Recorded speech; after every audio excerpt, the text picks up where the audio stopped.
I was there as the deputy chair when the member for Christchurch East was the minister for water. And every week, faithfully, the subcommittee on sewage met. Every Monday morning. I was there as the deputy chair when the minister for St. Michael West Central was the chair. And we met again constantly and consistently every week to find a solution for this problem. I was there as the deputy chair when the minister for St. Michael Southeast was the minister. And we met every week consistently and constantly. If I was not there, that means I'm out of the country. Otherwise, I was there. So I'm very, very happy to support this resolution. After 6.5 years of work to get it to where we are today. It has been a very, very difficult road. But how do you condense 6.5 years of work into a 30-minute presentation? How do you do that? How do you relate to the country all the trials and tribulations and difficulties and problems that you had to solve and presentations that you had to take all the way along to get to where we are today? This is not the first thing that we looked at when it came to getting financing for this.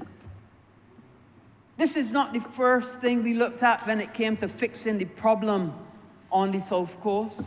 And it is a problem. It was a problem then, and we are going to make sure that we resolve this problem no matter what, because the Barbados Labour Party came to fix the problem that they had on the South Coast.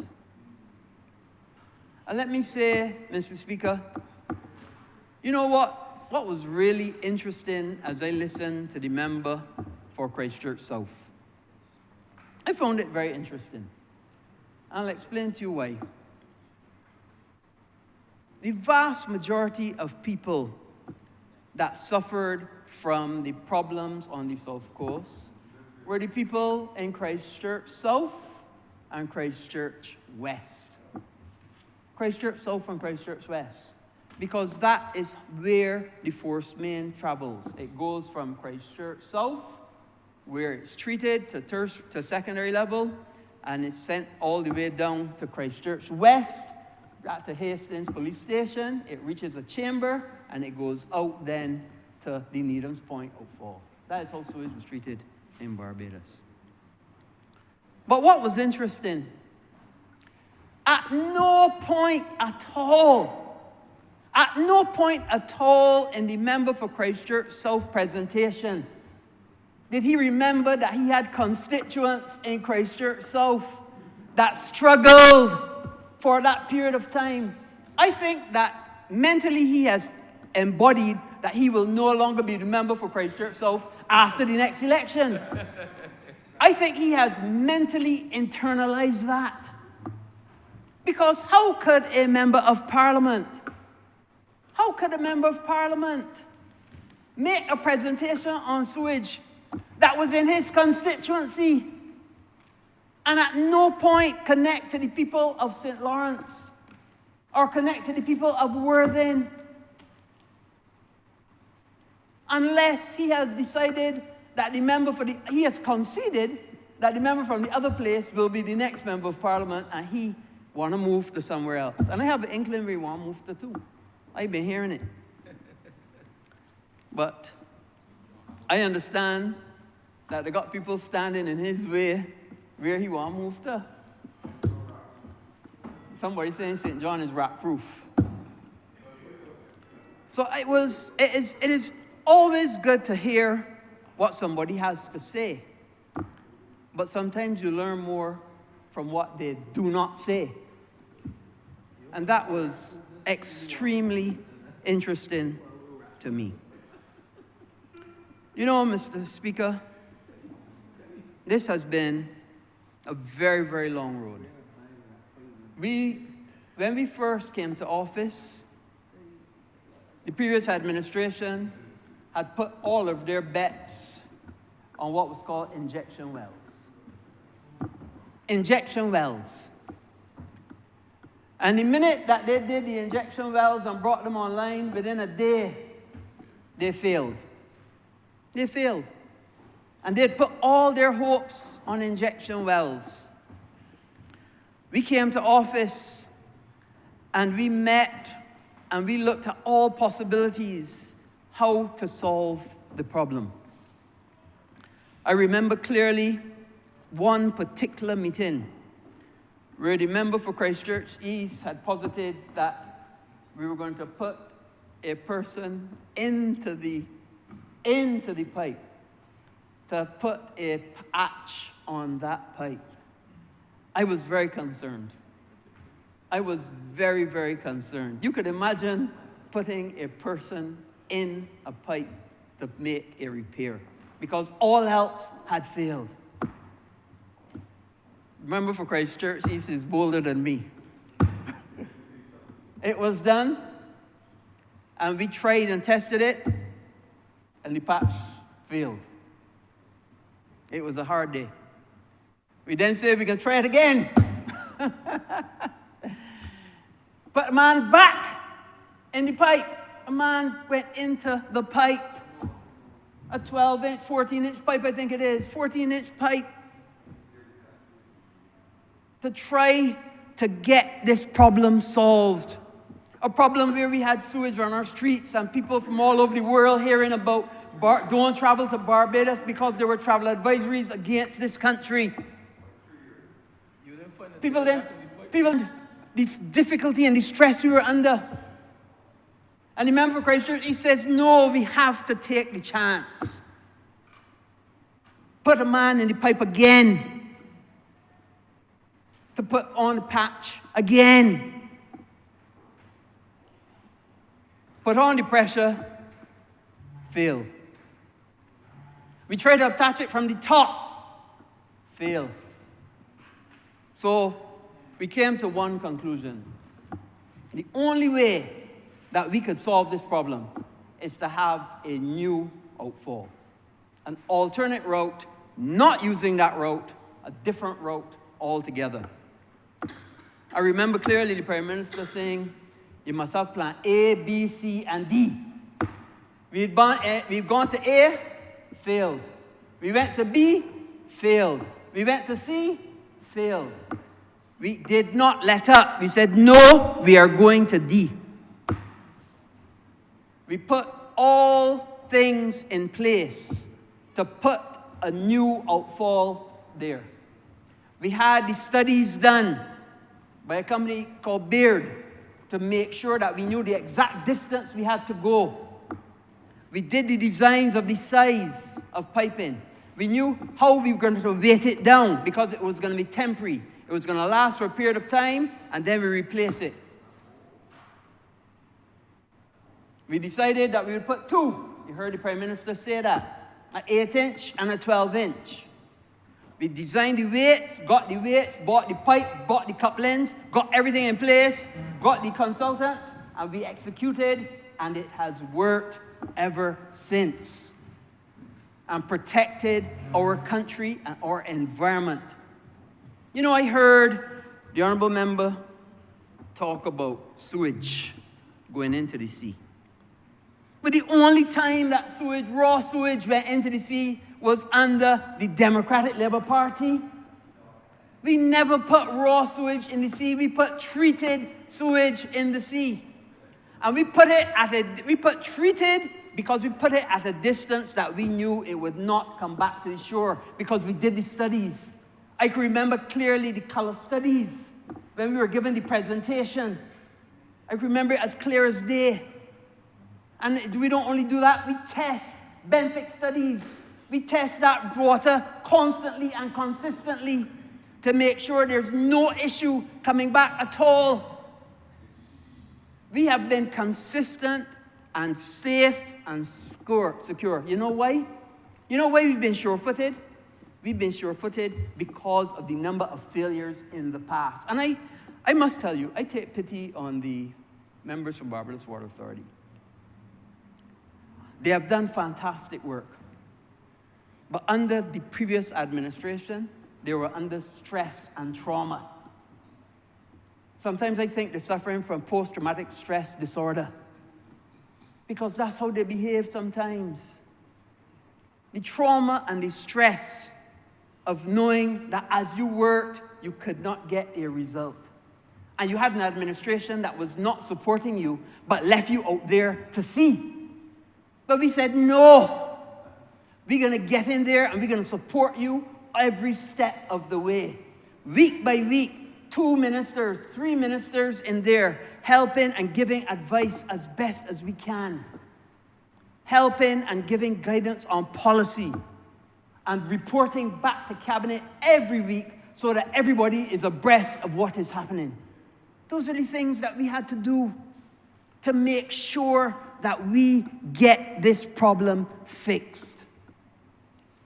So I can now see light at the end of the pipe. I can now see light at the end of the pipe. Because we have the tenders gone out, we have shortlisted, we have had the environmental impact assessments. I understand that the firms, the final proposed submissions, are due 1 week from today. 1 week from today. We have construction is expected to commence the second quarter of 2025. We have the funding. We have the land. We have the consultants to do the construction. And soon we will be able to commence. But we are absolutely sure-footed. And you would expect that we would be after the number of these issues that we've had across this. So this has been a long road. But what is interesting about this is that when we get this resolution passed, and we are not adding not 1 cent to the debt, you heard the Prime Minister, we are going to be getting a new sewage plant for the Delta. Why call the Delta? The difference between what a previous interest rate was and what the new interest rate will be. And we're getting the money up front, as you heard the Prime Minister say, up front to be able to build this new facility. And what is this facility going to do? First thing that this does is all of the effluent that comes in goes through an ultrafiltration process.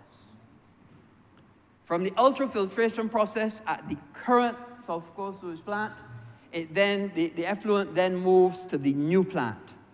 At the new plant, you get a reverse osmosis process. From the reverse osmosis process, it then goes through ultraviolet light to be able to remove any bacterial content whatsoever.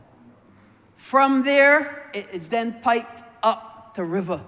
And what does that do at river? It allows water to be used for irrigation. Irrigation. But what does that do? What does that do? That does 2 things. It gives us the food security that we need, and it contributes to us having that food security. But more important, it is what we call water substitution. So it means that the water that's being used for irrigation now is now potable water. That was potable water before. That potable water becomes available for the rest of the population. You got to understand how this is working. So it means that the water that is being through reverse osmosis and then UV, that water goes to river. That water then is given to people for agriculture. That's people that are using potable water now. So they have less reliance on the potable water, and that makes that potable water available for the rest of the population. But on top of it, the additional benefit that you're going to get now, when we get to river, we're going to go along the train line. That train line is already government land. It didn't take us, Mr. Speaker, when people see this, sometimes when you do things, sometimes you do it so seamlessly, it makes it seem like it's easy. But getting to these stages and getting through these hurdles is not easy. It's just that we make it look easy, but it's not easy. So as you put the new pipe down the train line, when they put that road back in place, it means the additional benefit is the train line, and people get an opportunity to use the train line as well. So not only are you getting new replacement water, not only are you getting water for irrigation, but in addition, you're going to get a train line that has a better use for the people to stay healthy and use it for bike riding and all sorts of things. All of these things we put in place because it is putting your head and everybody around the table to come to what the best solution is for the country and for everybody concerned. And that was the benefit of the South Coast Cabinet Subcommittee, bringing everybody, all the best minds together to find the best solution for the problem that we had. So I look forward to the day when we can get this South Coast sewage plant built. I look forward to the day. And I know that day we are at the crest of seeing that started and then seeing that completed, because it will be a benefit for this country. But the subcommittee didn't only deal with the South Coast. We also dealt with all the other wastewater issues across Barbados. You heard the Prime Minister talk about Bailey's Alley, Bellevue, Mr. Speaker, Bellevue, and the Bell, where we have decided the best solution is to sewer those areas, in the ones in the St. Michael area, sewer those areas and transport the effluent to the Bridgetown sewage plant, which, by the way, is also getting an upgrade and a grant money, $40 million US. And by the way, this resolution is more grant money, another $40 million. I heard the Honourable Member for Christchurch South say it's nothing new, it's reinventing the wheel, it's easy. Well, if it was easy, why did the Democratic Party didn't do it? If it was easy, why didn't the Democratic Labour Party do it for 3 years?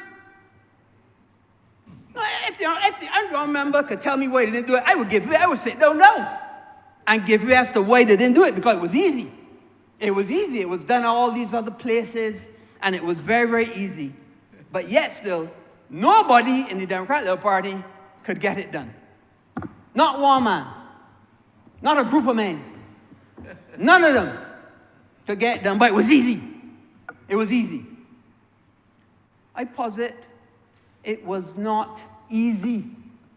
It is not easy. Let me give you an example. Let me give you one simple example to show you how uneasy it is then. Anybody that's had any time in government knows what it is like to do a procurement with one multilateral development bank. Everybody has their procurement rules, their issues. You have to have the no objections come back for all sorts of things. Imagine doing an agreement with 3 simultaneously on one project. Imagine that. Imagine doing that kind of arrangement with 3, EIB, IDB, and GCF coming together, and all of their rules, and whether their rules coincide or don't coincide, and what you have to do and what hurdles you have to jump over to make them all come together in one room. When was that ever done? When was that ever done? But it was easy. But the DLP couldn't get it done. But you know what? We are here today debating a resolution where the Barbados Labour Party has gotten it done.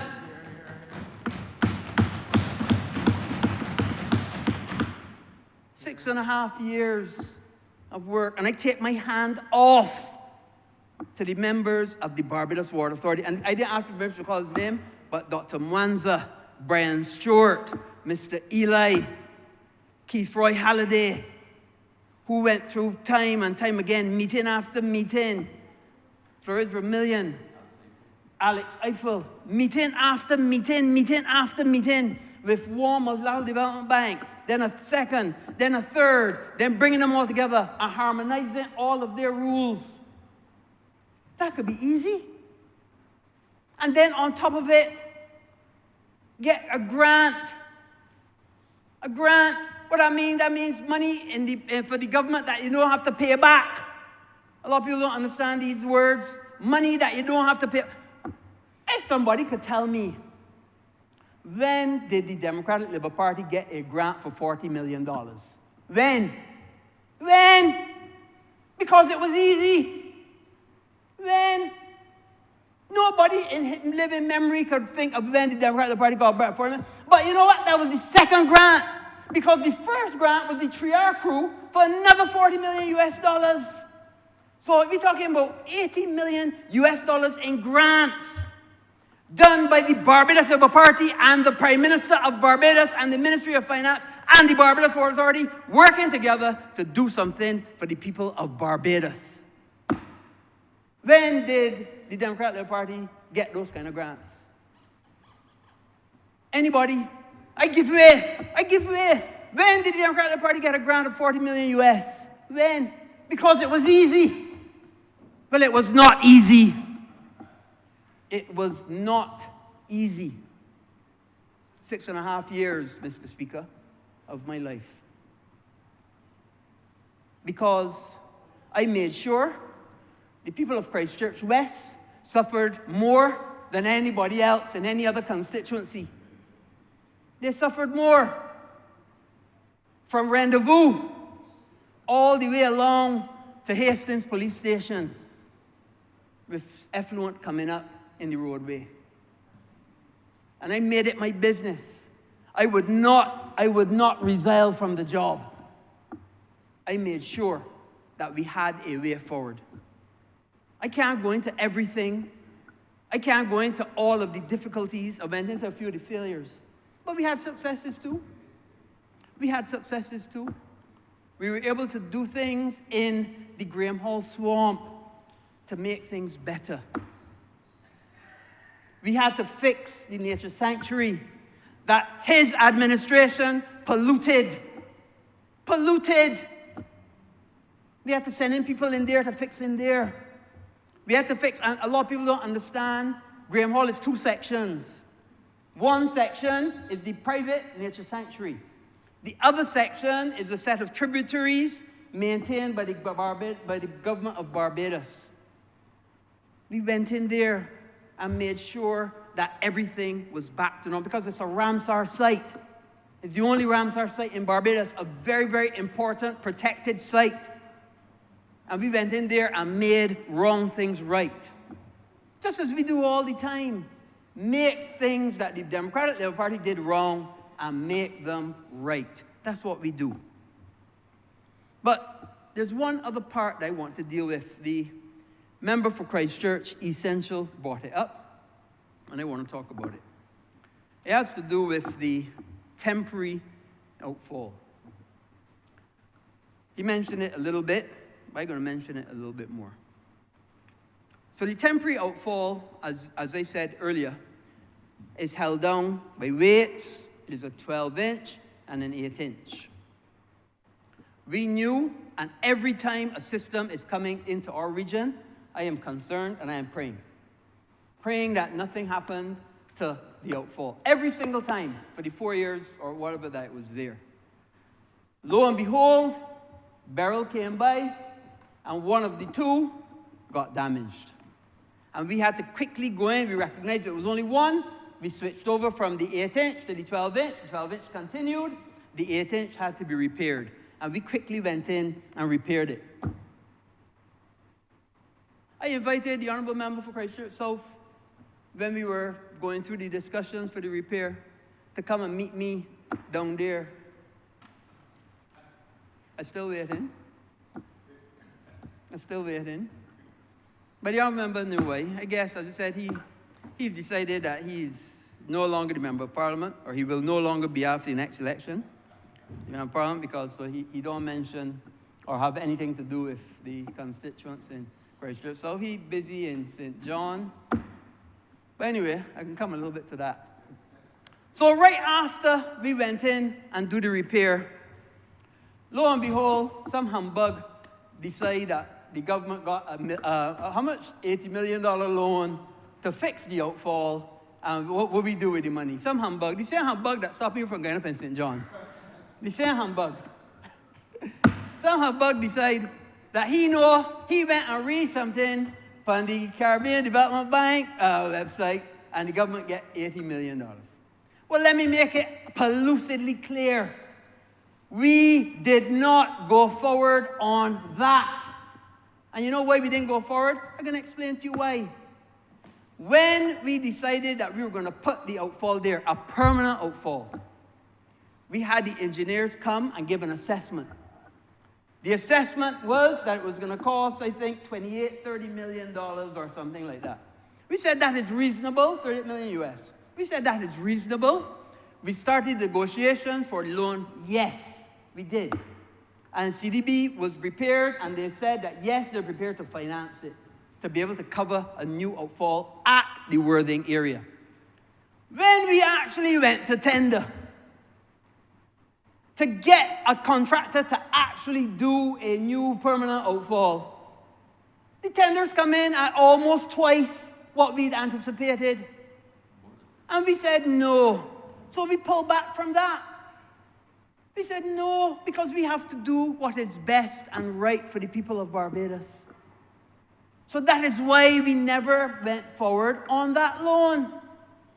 Because it could not be that we get one price and then somebody comes with a price double or double plus on what it could be to do it. So we said no. So we said, rather than do that, let us do an alternate route back to Hastings Police Station collection chamber. And that's what we're going through now, to do an alternate route. And why do you need an outfall if you're going to have a new tertiary treatment plant? Well, you need it for two reasons. You need it in case there's a problem. So it is a safety position. And all engineers, and worth their salt, would tell you you must build in redundancies should there be a problem. I sit right next to a top-class engineer here, the member for St. George South. And he would tell you all engineers build in fail-safes should there be a problem. That's number one. Number two, when you are doing reverse osmosis, for want of a better word, you have a sludge or a brine, you have to get that out as well. Again, another reason why you must have an outfall. And that's why we're working on an alternate route to be able to get to the collection chamber at Hastings Police Station. And we will build it. Because you know why? At least when a system is coming, we don't have to be on tender hooks. We don't have to be thinking, oh Lord, what will happen? Will the temporary outfall be damaged because we will have a permanent outfall? And we're going to strengthen the temporary outfall as well with new what we call manta stays on top of everything. It has not been an easy road. It has not been easy. But we are working to make sure that we get this done. So I want to be clear and pellucidly clear. So when people hear that, oh, the government had $80 million from the CDB and where it gone, did not happen. Did not happen. And I want that to go. And it was surprising, Mr. Speaker, I see all sorts of fake news. But, oh, this happened and that happened and the third. And it troubles me when fake news gets into normal, reliable media. People don't check anymore. People don't fact check. Because, if they had fact check or call somebody at CDB, no, they don't do that. You hear something, put it in the media. Fake news. Fake news. So I want the Honourable Member for Christchurch South to understand, and I don't think there's any divide. I think that he wants what is best for Barbados. I think so. I would imagine he wants what is best for his constituents, or his former constituents. But I don't know if they're going to be his constituents again, but his former constituents. I think he wants what is best for them. I certainly want what is best for my constituents. I want what is best for my constituents who suffered under the inept ability of the Democratic Labour Party to solve a problem. And I am confident, and I am sure we have the location, we have the contractor, we have the designs, we have the money. All we need to do now is pull the trigger and execute. And that is where we are going. This Barbados that we love will benefit from this infrastructure. It will be a win-win-win-win-win. Because there's so many benefits that will accrue to us. And not 1 cent adding to the debt of the country. Not 1 cent. Because you're using the delta, the difference in interest rates. If you ask anybody, and sometimes it is difficult for us to, as Prem says, break it down, to explain in simple terms the things that we do so that the average person can understand it and then relate to it. And sometimes you have to miss out multiple steps to talk about the guarantee and how you have to do a guarantee to get the money up front rather than having to wait year by year for the money. All these things. To get 3 local banks to come together. What has another, I want to say, the Honourable Member for Christchurch talk about miracles. It's not a miracle. It's hard work. Hard work. To get 3 local banks to join together to be able to back the guarantee on this. All of those things. Everybody coming to the table to solve a problem that the Democratic Labour Party proved that they could not solve. But, Mr. Speaker, once this resolution passes, this Barbados Labour Party, and the collective minds of us working together constantly and consistently for 6.5 years to get this problem solved, it will be solved. Mr. Speaker, I'm obliged.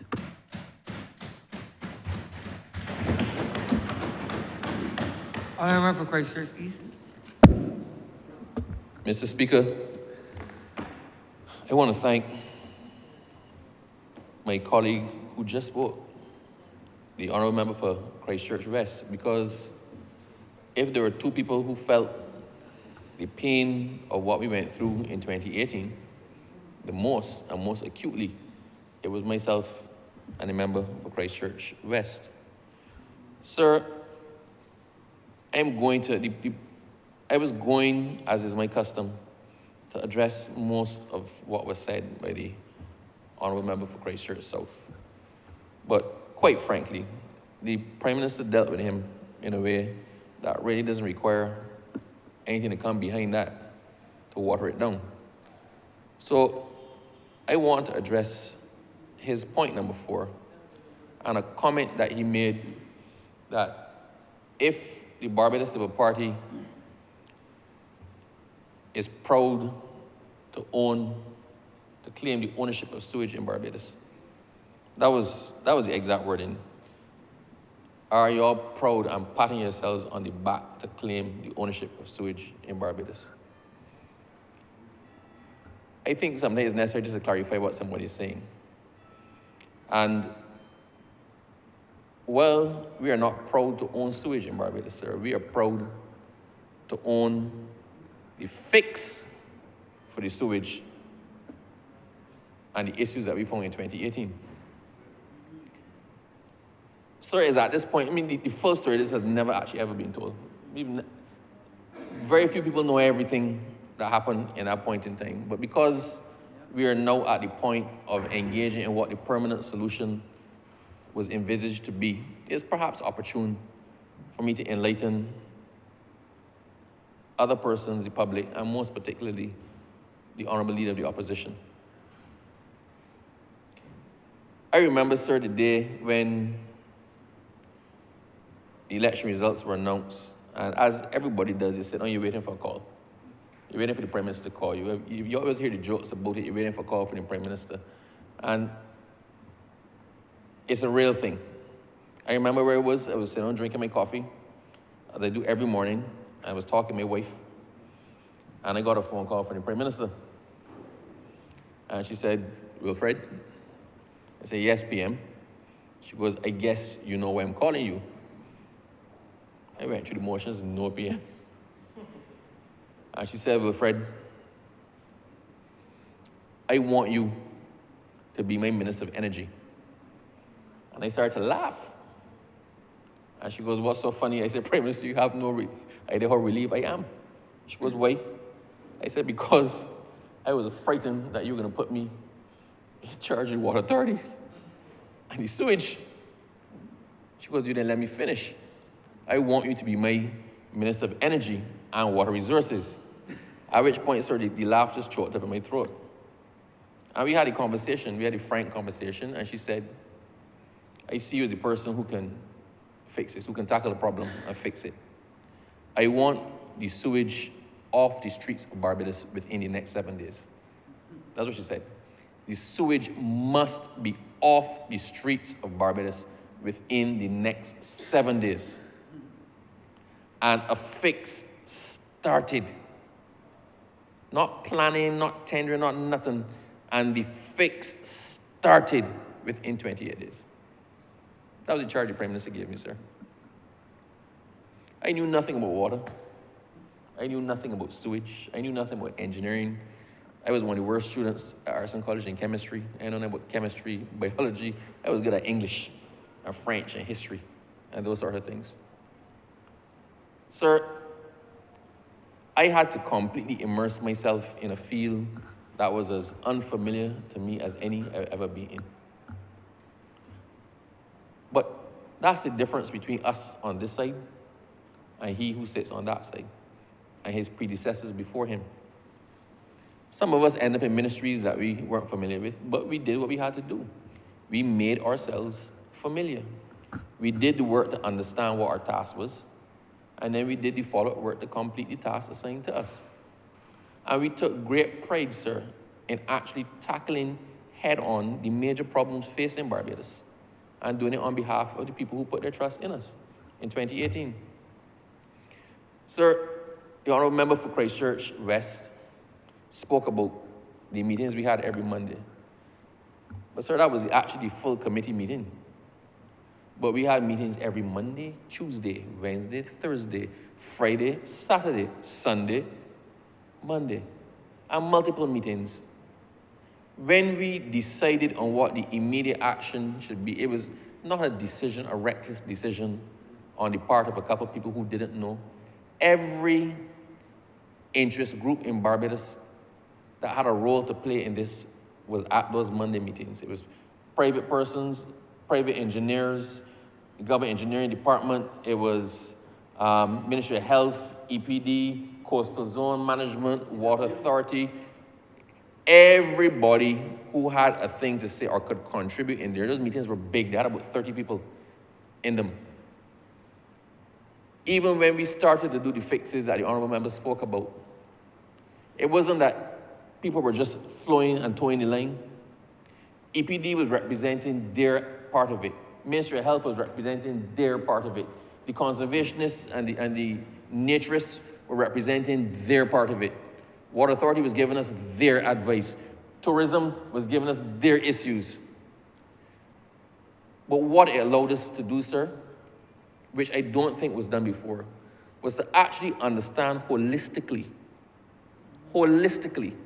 the magnitude of the problem that we were dealing with and how many people and sectors in Barbados were actually affected.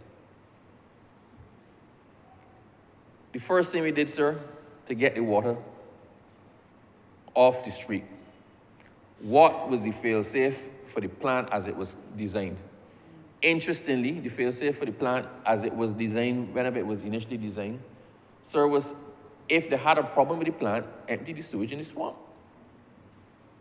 Graham Hall Swamp was designed when the initial South Coast sewage plant was designed as the catchment in case you had an issue with the plant.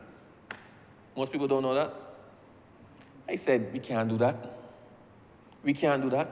But then it was pointed out to us that all of the sewage on the street was actually flowing into the Graham Hall anywhere, all out that Worthing area, all out there. When it floods, it drains into the swamp. Yeah. People don't know that. Anything you get flooding on that coast, when that water subsides, it subsides because it goes into Graham Hall Swamp. That's why periodically you have to raise the sluice gate to let the water levels, to let the water drain out and to regulate the water levels. I was not comfortable with us putting that amount of sewage in Graham Hall Swamp. We said, what is the other avenue? The scientists were saying you could empty it straight into the sea, channel it straight into the sea. I said, we can't be dumping the raw sewage straight into the sea. How can we purify it? What can be done? Then we got into the technical thing of how long it takes for flowing effluent exposed to UV to deactivate the bacteria and whatnot, and the pathogens in it. And then we went with excavators and we cut and designed I would call it a snake. We had a large piece of land opposite, next to Graham Hall. We cut surf on the plant and we did out channels that went like this. Right? It zigzag, zigzag, zigzag to allow the waste being released to have sufficient time to pass through all those channels to get the maximum exposure to UV light to make it possible to put it out to the sea. That's what we had to do. While we were doing that, sir, we were attempting to fix on the pipe. Because, sir, to actually even attempt to fix the pipe, you had to cut that pipe completely. You had to close off that pipe. We sent balloons down there. We call them balloons. There's another name, not bungs, there's another name for them. Bladders. Where you insert it in and inflate it to block things from going on in there. We had to block them all so people could go up. So we could send cameras down. We did that while trying to figure out exactly what to do with the sewage, while trying to start the design, because we knew if this didn't work, we had to start putting something, building a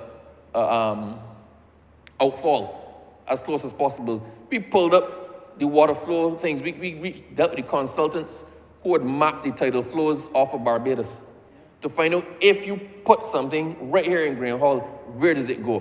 Who does it affect? If you put it half a mile out, who does it affect? If you put it a mile out, who does it affect? If it is at 10 feet, 20 feet, 100 feet, 1,000 feet, who does it affect? All of this was going on at the exact same time. Exact same time, sir. Exact same time. And what we did, why we got such support from the Republic of Barbados, we decided as a cabinet up front that we had to let the people of Barbados know at every stage what was going on. The public of Barbados got a press conference from us, a statement from us at least twice a week in this. Every time we tried something new, we let them know we were trying it. If it didn't work, we let them know it didn't work and what we're trying next. That was facing a problem that we did not create, and including the whole of Barbados in the information cycle on its fix. Sir, after a certain point in time, we said it would be good if we could get the current outfall fixed. But even if we get that fixed, we now still need to create a backup. So let us go with the temporary outfall. Before we could do that, we had to be certain where we were putting it would be something that everybody can live with. It cannot come back to the near shore. That was the major issue. This must not come back to the near shore. We did all sorts of tests. We put dye in the water. We put all sorts of, and we did it over a period of 6 months. So even, sir, to the point where to construct a temporary outfall, where it took a while, we had trouble getting the pipes in. We eventually had to airlift a lot of those pipes to get them in urgently and use the diplomatic connections to get it done. I think the US Air Force brought in some of the pipes for us. But sir, we couldn't lay it until we were certain where it would go. Where it would go. So we did all the acts preparatory. We had the design for it. We had the anchors being built. We had all them things being designed. We had a barge commissioned to do it. We had the engineers on standby, whatnot. Then, sir, we found out the depth we had to go to. We had to measure and core through the reef to actually get the requisite depth. All this time, remember, sir, we are still trying to fix the other one. We had multiple efforts to fix it. It didn't work. Then time came, we were satisfied, we knew where the follow-up would go, and we set about doing it. But the decision was taken by the cabinet. I remember the meeting. The decision was taken by the cabinet. Don't let's put down one. Let us put down two. Because if we put down one, we still have the exact same issue. If something happens to that one, then what? By this time, sir, the sewage is doing its treatment, and we are periodically notifying the public that we can have a release from Graham Hall, right? And we release it every so often, close off the beach for a requisite amount of time. I think it was 18 hours or something, so before the tide remove all traces. I mean, the science down, sir, this was no ad hoc anything. This was pure science with all of the persons involved, and that water was being tested morning and afternoon. Every day, morning and night, that water was being tested. So when we eventually managed to complete and commission the outfall, it worked even better than we expected, sir. We had the specs initially to design the outfall, that the outfall could last maybe a year or two. We said, all those are temporary, we're not even playing with this. So rather than, for simplicity, rather than grade C or grade B pipes, we went for grade A. Rather than a 2-ton anchor block, we went for a 5-ton anchor block. We did the best that we could all the while, and all the discussions were happening that we need to move away from this. We only having this problem because our solution is to discharge into the sea. That's what we're doing. From the get-go, we all knew that the ideal situation for us was to have a tertiary treatment plant, that we could have options as to what to do with the water. But with the best will in the world, if it was the fastest design project in the world, it could not be done in time to arrest and address the issue that we had at that point in time. An immediate solution had to be found. I am happy to say, sir, that the solution that was found served Barbados well, with no issues. We kept hearing people saying the pipes can float away, they can break. With the slightest storm, we in trouble. That went through, sir, everything. Everything. We had extraordinary swells. We had swells like never before in the history of Barbados with Hurricane Beryl. Hitherto unseen swells. When the wall of the port was built, they said that, and it was designed, they said that swells will never crest that. That was the unbreachable wall. When the fisheries complex was designed and the breakwaters were done, boats sheltered in there for every storm since. 35 years that remained unassailable. Beryl, sir, was a situation that we had never contemplated. That was one for the history books. The worst swells ever in Barbados. Half the west coast got washed away. Fisheries destroyed. 90% of the boats damaged. Boats sank in the harbor. And you know what? Yeah, we had a break on one of the pipes, but the other one held strong. The other one held strong. So our temporary engineering or temporary engineering withstood for the most part the worst swells in the history of Barbados. We had a break in one of the pipes, and we got that fixed. That was fixed within a couple of days, within days. Because when we ordered the pipe, we also said, in the event that something happened, we had to have standby pipes. And those pipes, they used to be on Worthing Beach. Those pipes were moved about 2 years ago to a secure location because in the event of a hurricane, we didn't want the same pipes washing out to sea. So those pipes were stored and protected almost like a human being. So when the breach happened, sir, in 0 time flat, the fix was on its way. So do we own sewage? No, we don't own sewage. We own the fix.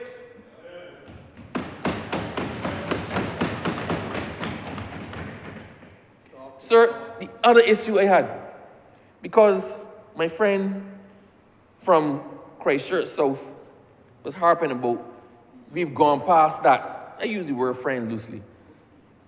We've moved past that people forget about that. You can't forget about the greatest threat to the tourism industry of Barbados we've ever had. You can't forget, sir, the greatest threat to the South Coast we've ever had. And it wasn't just that, because we said, while we're dealing with South Coast, let's make sure we don't have a problem with Bridgetown. And we then, sir, went and scoped the Bridgetown sewage, and we realized, sir, that the blockage in Bridgetown, the sewage was about to come up through the streets in Bridgetown too. Those drains and the sewage pipes in Bridgetown were not flushed. They had not been maintained for years. Bridgetown was about to collapse. Bridgetown had 2 processing tanks. Everybody knows the story about, we went and saw tank number 1. But sir, when I went there, I went and looked over the tank. That was the biggest shock of my life.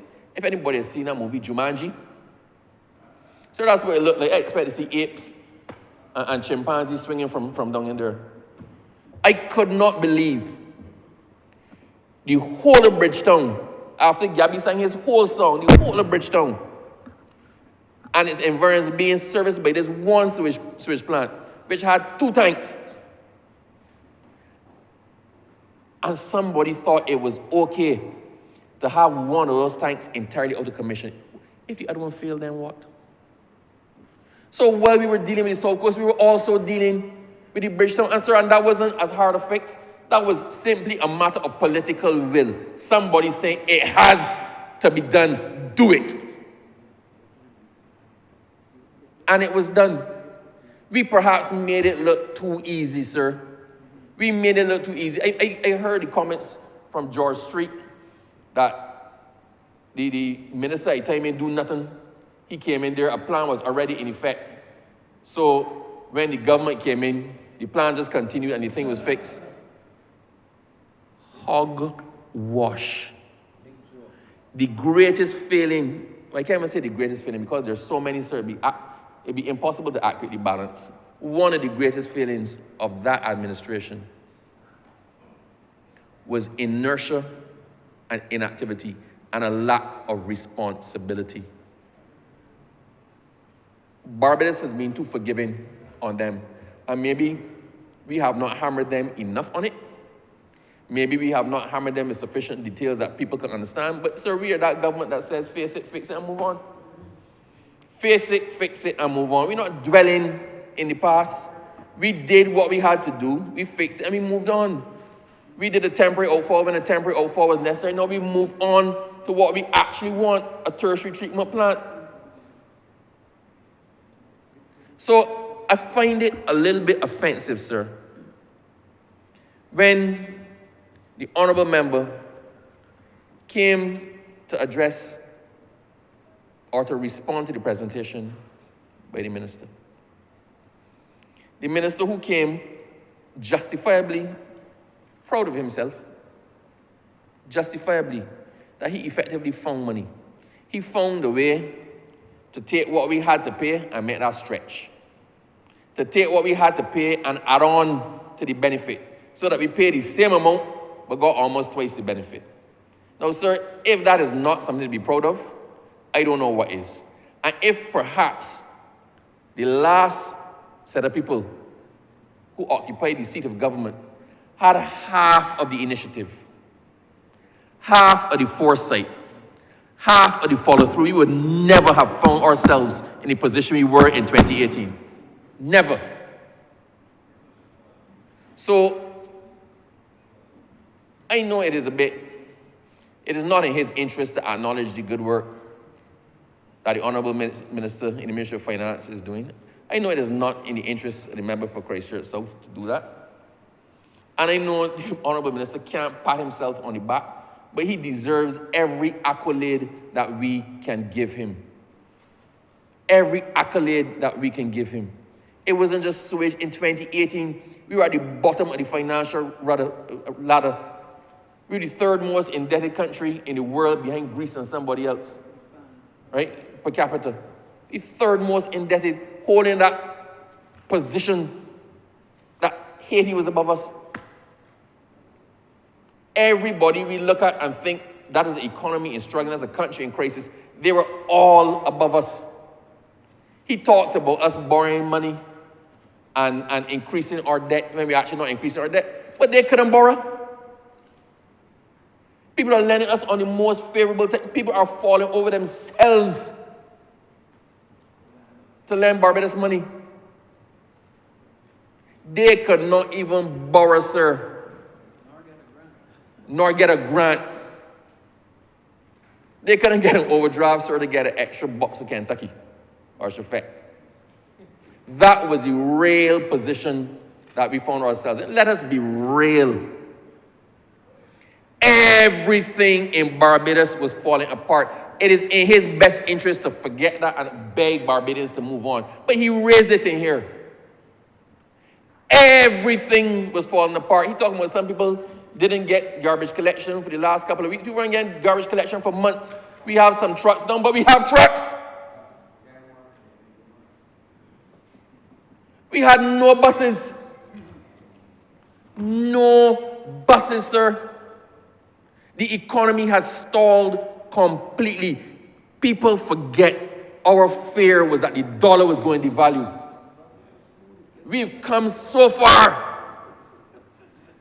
that people forget when we took over from his party,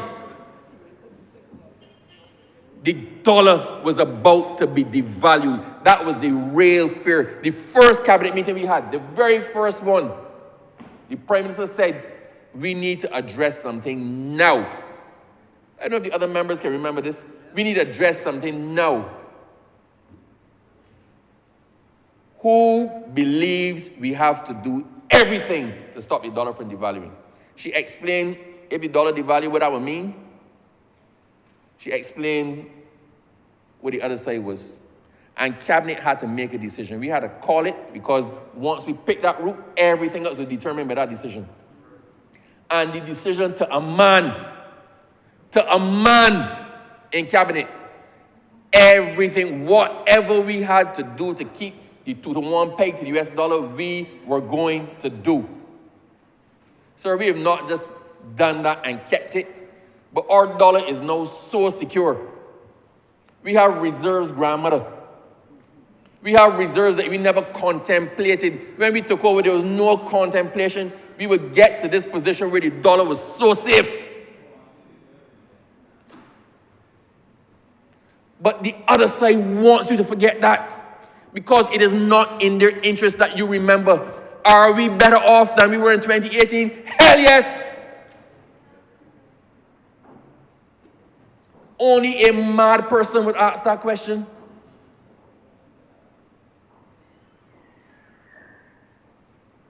Sir, I am proud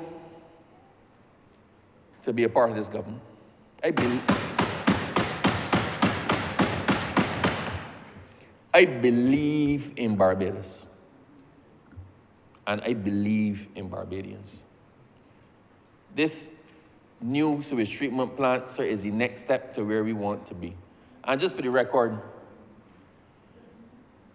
the direct question was asked, are we releasing sewage into the sea? We are treating sewage the same way that we've treated sewage for the time the first sewage treatment plant was developed. We take it out, do basic treatment, and then we send it out to sea. That's the reality. We accept we need to move away from that. Ain't that we chose that? It's not that this government chose that. The last government had it, and the government before had it, and the government before that had it. We have said this is no longer the way. It is acceptable. It is acceptable.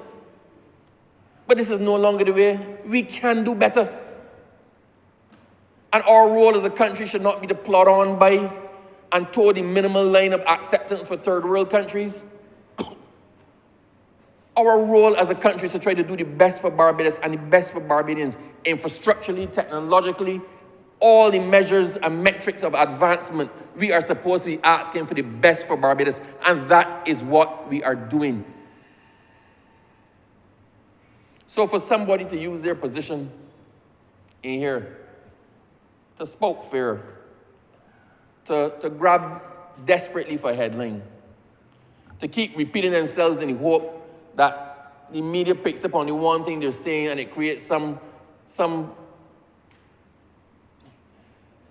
anxiety and fear in the country, so that people are so blinded by fear that they don't actually look to the frailties of the fearmonger. That is his method.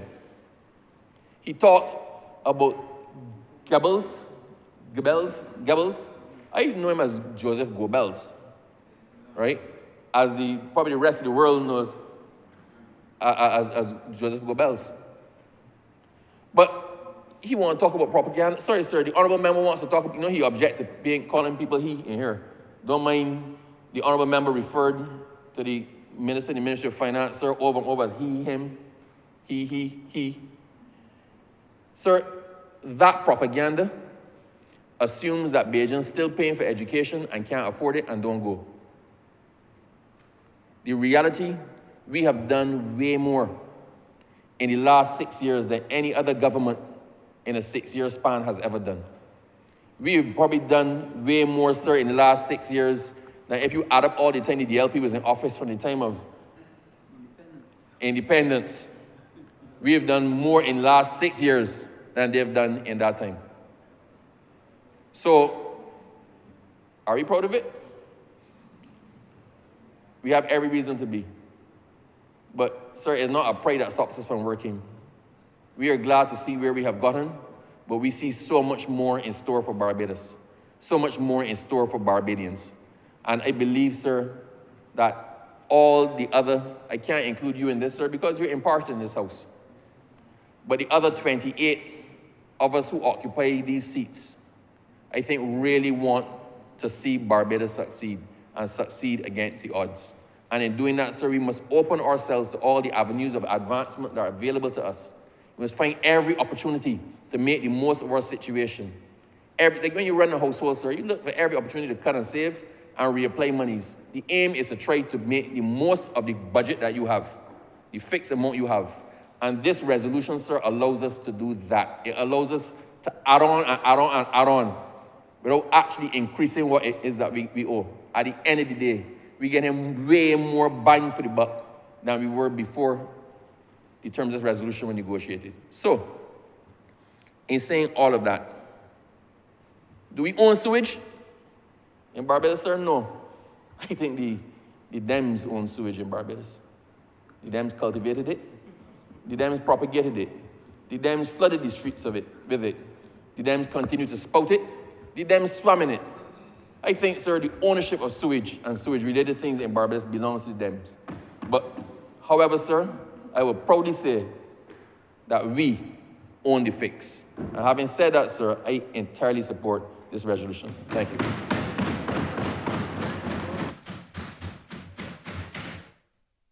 Honourable Member for Michael Soph. Thank you very much, Mr. Speaker. I intend to be fairly brief this afternoon, but I did want to weigh in on the conversation. Having been a Minister of Blue Economy at a time when we began the conversation around the debt swap, not the debt for climate swap, the debt for nation swap. Mr. Speaker, I must also say that I was driving in my car coming to this honorable place, and I listened to the leader of the opposition. And I remembered a few years ago, while there was a live report in Tampa, the police were reporting on something that had happened. There was a lady who came in, and she convinced them somehow that she knew sign language, and that she could use sign language and communicate with people who could not hear. And of course, this lady turned out to be a fake, but anyone who understood sign language knew she was a fake. Made absolutely no connection whatsoever with what was being said. And as the leader of the opposition spoke, I just kept remembering this lady, because he too made no connection whatsoever with anything that was in the resolution, and convinced me, therefore, that the most legitimate word that we could use to describe him and that presentation today was also fake. And in fact, in the comments, somebody said that the lady was talking in Klingon. So what we got today was a presentation in Klingon. That's a language, sir, that the Star Trekkies would understand. But the reality is, Mr. Speaker, sir, there was no relationship between the resolution and what the leader of the opposition presented. And I would wish today, sir, because I took my role in Blue Economy very seriously. And I remember my initial conversations with the fisher folk. I remember my initial conversations with the vendors. I remember the initial conversations with the people who also put me in this place, the great people in St. Michael South, and I told them that we would go to work on their behalf every single day. And what would happen, Mr. Speaker, sir, is that in our conversations, you don't believe the opposition was there too? When we started planning what we would put into the manifesto, we had spent a long time looking. If you look at the manifesto for 2018, about the blue economy, we talked about a debt swap in the manifesto, Mr. Speaker, sir, so that we understood how a debt swap was supposed to work, how it was supposed to work. And I want to locate this conversation, Mr. Speaker, sir, within the context of what is really happening. Many small island developing states and developing countries are being told now that they have to develop innovative financing mechanisms because the existing financial architecture of the world does not suit small island states. And if you look at what was presented over time for many small island states, sir, it was nothing that would allow them to benefit in a way, sir, that was favorable to them. When we came into office and we started the conversation on the original debt financial swap, the debt swap that was done in Seychelles, I won't talk about the one in Bolivia, but the one that was done in Seychelles, because up to ours in 2022, up to then, Seychelles was seen as the gold standard in the debt swap. But the debt swap that was done, Mr. Speaker, sir, and the premise of a debt swap is that a country's financial position normally is so bad that the creditors would almost take anything to get out of the deal. So that it was anticipated that for every dollar that Barbados owed, people would take 80 cents, 70 cents, as they did in Seychelles. When the government came in, Mr. Speaker, sir, and I feel that this is an important conversation, I will use this opportunity today to help educate the leader of the opposition. When we came into office, Mr. Speaker, sir, the government of the day performed so exceedingly well. The way they went about managing the finances, Mr. Speaker, sir, the Prime Minister and the then two ministers in the Ministry of Finance and Economic Affairs, the Honourable Member for St. Michael South Central and the Honourable Member for St. Michael East Central. Christchurch Central, I apologize. Christchurch East Central. The work that was done in the Ministry of Finance, Mr. Speaker, sir, put Barbados in a position that had never been seen before. Never been seen before, to the extent, Mr. Speaker, sir, when people anticipated originally, because when the Democratic Labour Party was in, remember, we had so many downgrades, our debt was worth pretty much nothing. When they performed so well that on most days, and you could check the history, I am not lying, on most days our debt was trading at par or above par on some days.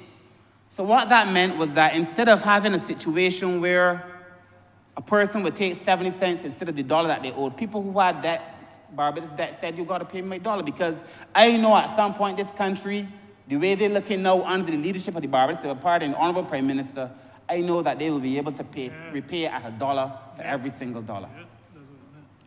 So at the end of the day, the debt swap that was originally a planned debt swap that was supposed to give about, we anticipated about 30 cents, and that 30 cents in savings would be used in the marine space, it never materialized. So for the opposition leader to compare our debt swap to the debt swap in Bolivia, first of all, is, but even if you were to compare it to the one in Seychelles, which was the gold standard, we could not have, it was not the same thing. Because we then had to do innovative financing mechanisms. Sir, what do I mean by that? First of all, the debt swap in Seychelles was for 21.6 million, I think, US dollars. Our swap was for $150 million to start, Mr. Speaker, sir. You're not comparing apples and apples. I mean, the one that was referenced by the opposition leader was $650,000. Ours was $150 million, the original debt financial swap. So you're not comparing apples and apples. And at the time, when we finished the swap, the debt that was being, Barbados' debt had an interest rate of about 7-point-something%. When we did the arrangements, it came down to 4-point-something%. So we began saving immediately on interest, Mr. Speaker, sir. So that, again, it was a situation where you used the debt that you had innovatively and was then able to re-enter the market in a way that brought down the country's overall debt without increasing anything. The principle here is the same. Furthermore, Mr. Speaker, sir, and these are important conversations, furthermore, we then had to enter into an agreement because remember, sir, I said that they anticipated when we came in that Barbados would be so badly off that the people would take anything to get rid of Barbados' debt, but they had not expected the performance of the government. So people began to hold on to it. So the way that a debt swap was supposed to work could not work for Barbados. So it meant then that we had to try new things. And sir, these were conversations over and over, into the night, into the morning. Long conversations to be able to make sure we put ourselves in a position where we would be able to present something to the people of Barbados that made sense. And what Barbados did was an innovative finance mechanism. Sir, because of the condition of our debt at the time when we came in, we then had to make an arrangement, sir. We entered an arrangement with TNC, the Nature Conservancy, and the IDB. And at the time, Mr. Speaker, sir, we used the leverage of the IDB and the TNC ratings to lower costs of financing and provide better terms and conditions, because ours wasn't good enough. What we found in 2018 was not good enough. And in our relationship with TNC and the IDB, we used them, they had AAA rating, to then lower the costs. And people then started to buy into our program. That, sir, freed up $50 million for the marine space, sir. $50 million without costing the taxpayers of Barbados a single cent. Mr. Speaker, sir, a lot of it in interest savings. And then the other thing that was created as part of that, sir, because the idea wasn't to get this money and use it willy-nilly, you then created a Barbados Environmental Sustainability Fund that was supposed to manage these resources that come in, Mr. Speaker, sir, in the marine space. Again, using those resources in a way that would benefit persons, sir, in that sector. The same fishermen that the member for Christchurch South comes in here and discusses from time to time. The same persons, sir, who were looking after the coral and so on. That is what that money was for. So what we created at the time in the debt financial swap was not the same swap that Seychelles had, and that there are no case studies on Barbados' debt for nature swap. Barbados now has the gold standard for a debt financial swap. And at that time, I thought there was no way possible that Barbados could outdo itself. But along comes this debt for climate swap, which has by far now even more in it for the people of Barbados than the debt financial swap, which has a lot of good things in store for the people of Barbados, Mr. Speaker, sir. The Prime Minister said earlier that she was looking at a debt for social swap. I'm looking forward to that. Because if you could use innovative financing mechanisms to help people, sir, at the end of the day, sir, that is what we came in here to do. And I listened to the Honourable Leader of the Opposition, Mr. Speaker, sir, and, they talk about what we didn't do and, the government isn't doing anything. And we could go through the social sector. Because, Mr. Speaker, sir, the way this works is that, and it's so simple, it's basic math. If you have $5 and you owe $4 out, you have $1. Now, you have to do a lot of things with $1. But if you have $5 and you only have to pay out $1.50, you got $3.50. And you could do a lot more things with the same $5. So it is taking what we have and reassigning it in such a way that we can do a lot more things for the people. Mr. Speaker, sir, it is for the people, on and for the people. So when we started this debt financial swap conversation, Mr. Speaker, sir, it meant a lot of conversations with the fisher folk, talking about some of the same things that came to visit us, unfortunately, about the need for them to make their boats climate resilient, the need for us to have a climate resilient breakwater. But that particular swap was only for the marine space, Mr. Speaker, sir. But at the end of the day, Barbados has a problem. And that no government should come to this place and think that fixing one of the biggest problems in terms of our sewage, sir, is beneath us. We made that promise to the people. And that is what we are intended to do. We made that promise to the people, Mr. Speaker, sir.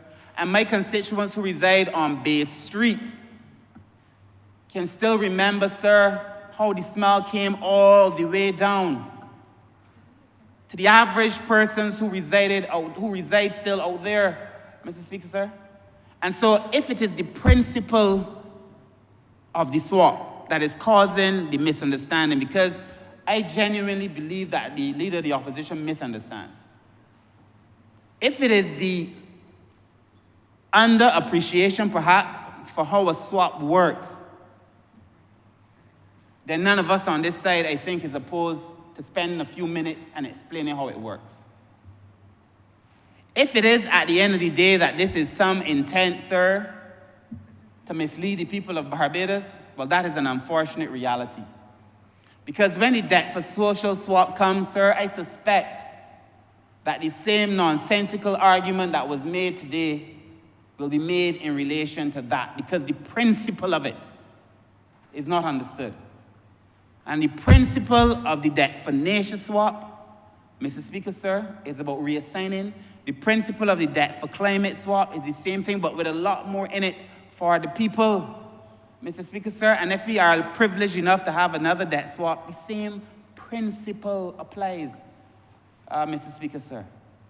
So I do not believe that this is an attempt to mislead.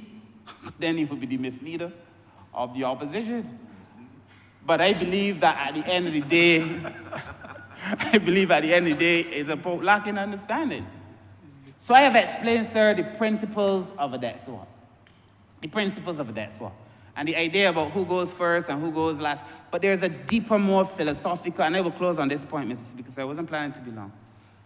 But there is a deeper, more philosophical understanding that people who attempt to hold high office in Caribbean societies and Caribbean states have to understand.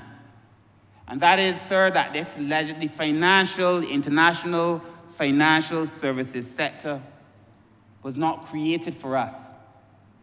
And a lot of this talk about innovative financing mechanisms, sir, and finding new ways is actually, sir, meant for us to go out and do work.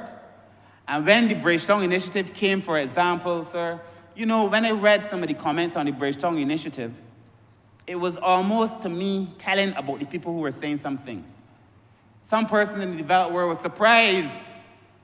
They were surprised that Barbados and the Caribbean could have solutions to the problems. You read the literature. It is the most amazing thing. They were surprised that Barbados, a small island state of 280,000 people, could have such solutions. They're surprised that Barbados could bring such innovative mechanisms to the international space, sir. And why is that? Because that is the way they see us, sir. Still, many of them. And any person in my mind, so there are some things I believe on which we must not have a political divide. And this is one. Because at the end of the day, this is a fight between developing countries, in many cases, and the developed world. It is the same fight, sir, the same feeling I had when after Hurricane Maria, quick thereafter, we saw Dominica get blacklisted. Because some institutions don't see those things. So when you have prime ministers in the region, the Prime Minister of Barbados, the minister in the Ministry of Finance, making cases for climate, for any person who lives in a climate-affected country such as Barbados is, and any person who is attempting to lead, they must know what side they fall on. And if you're going to reject something that is as so beneficial to the people of Barbados, but, Mr. Speaker, sir, because I have always said at the end of the day, it is not so much what, permit me to say, sir, Errol Barra, sir, or Tom Adams, or any of our former leaders did. It is the way they thought about the world. Because if we were to find a way miraculously to breathe life back into them and put them into this space, sir, they wouldn't understand this world. But they would think differently about the world. It's how we think about the world. Friends of all, and satellites of none. What do you think this is, sir? At the end of the day, that we have now to sit down and develop innovative financing mechanisms, sir, that seize the imagination of the entire world, sir. And that some of us will come to this place and oppose it for opposing its sake in the hope that it gives some political value. It's a shame. At the end of the day, Mr. Speaker, sir, I want to support this resolution, sir. I commend it to the ordinary people of this country, sir, because every dollar that does not have to be spent on this allows us, sir, to build elderly facilities that we are now about to build. It allows us to build facilities for the disabled that we are now about to build. It allows us to build facilities for children, sir, to keep them safe, sir, that we are now about to build. It allows us to buy assistive devices, sir, that we are also now buying. More vehicles for persons with disabilities. That is what you do when you have extra, sir. That is what it is at the end of the day, Mr. Speaker, sir, and that is the vision. That is the vision. And I fear that any person who does not align with that kind of vision, sir, perhaps needs to reconsider any aspiration for leadership. Because at the end of the day, Mr. Speaker, sir, this conversation is a conversation between those who have taken advantage of small island states and the capacity of small island states to be able to chart their own future, Mr. Speaker, sir. We have to understand it within that philosophical context. And those of us who do not understand it within that philosophical context, well, we need to have further conversation. So, Mr. Speaker, sir, on behalf of the good people of St. Michael South and the vulnerable and all those other persons who allow me to be here, sir, I wholeheartedly commend this resolution to the people, sir, and give it my fullest support. Thank you. Honourable for Christchurch West Central. Thank you, Mr. Speaker, sir. Christchurch West Central. Thank you, Mr. Speaker. Sir, I just want to rise in support of this very important resolution. But first, let me open my vocal cords to say to all men in earshot, happy World International Men's Day. And also to reflect on the fact that men today, under this administration, feel a sense of imbuement, a sense of empowerment. They are much happier, I must say, as it relates to their social dynamics, their economic fortune. They are much happier, especially those who would have traversed for 3 years the South Coast area, that was heavily invested in fecal matter on the streets. They are much happier and in a better place, especially those who reside in that area, those who work in the hotels in that area, those who taught at the primary school in that area, the policemen who had to endure the stench, who had to traverse, whether by foot or in vehicle, the area that was polluted, heavily so, by fecal matter. Persons like myself, who had at some point in time to traverse the area, I think those men today are happier. I think those men today feel a sense of entitlement under this administration because they're no longer, after 3 years of enduring the putrid smell and the discomfort and the threat to health with traversing the South Coast area, I think those men today are in a better place, and I know they'll be able to share the moment of International Men's Day with all of us in here as we heap praises on them. I want to say that this government has gone about its busy business to ensure that we have a new deal for Barbadians and a better deal.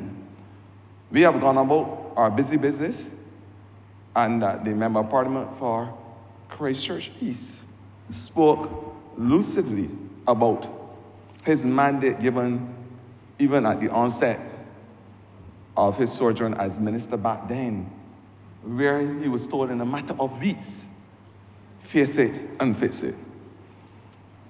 I am sure, Mr. Speaker, sir, with that mandate, he used all the sinew within his being to ensure that what we see on the streets today, that this is now the new reality for Barbadians who traverse the area. And further to that, to ensure that the trip advisories that we were getting before, trip advisory after trip advisory, which seek to triple the economy, the socio-economic fabric of this country, travel advisory. We were exposed to downgrades. We were exposed to all types of variables and idiosyncrasies because of the travesty, and I will call it that was exposed to us in the South Coast. And what did we do? We said as a government that we must fix it. And that is exactly what the Member of Parliament and his team for Christchurch East sought to do, and that is what he did.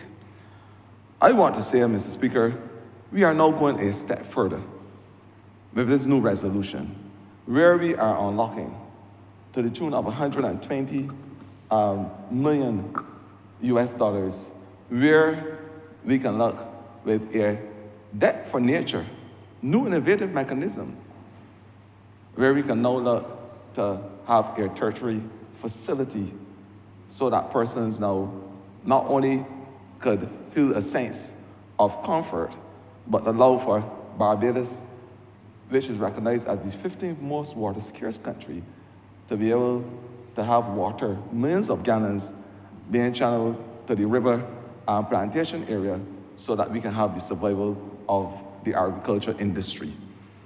That, Mr. Speaker, is noble. That is innovative. And that, Mr. Speaker, is the New Deal for Barbadians. And coming prior to that, Mr. Speaker, you would have heard about the debt for climate swap, which was articulated just now by the Member of Parliament who spoke before me.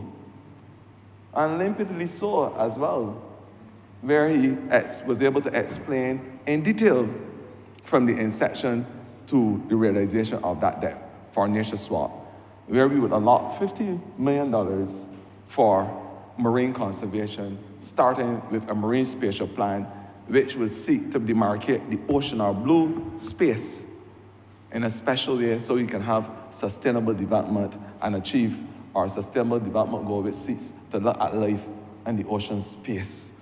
where you've got areas in the ocean that will be earmarked for recreational purposes, areas earmarked for the conservation, areas earmarked for artisanal fishery, areas earmarked for mariculture, areas earmarked for reef and coral restoration, shipping, areas earmarked for energy resource from the natural environment.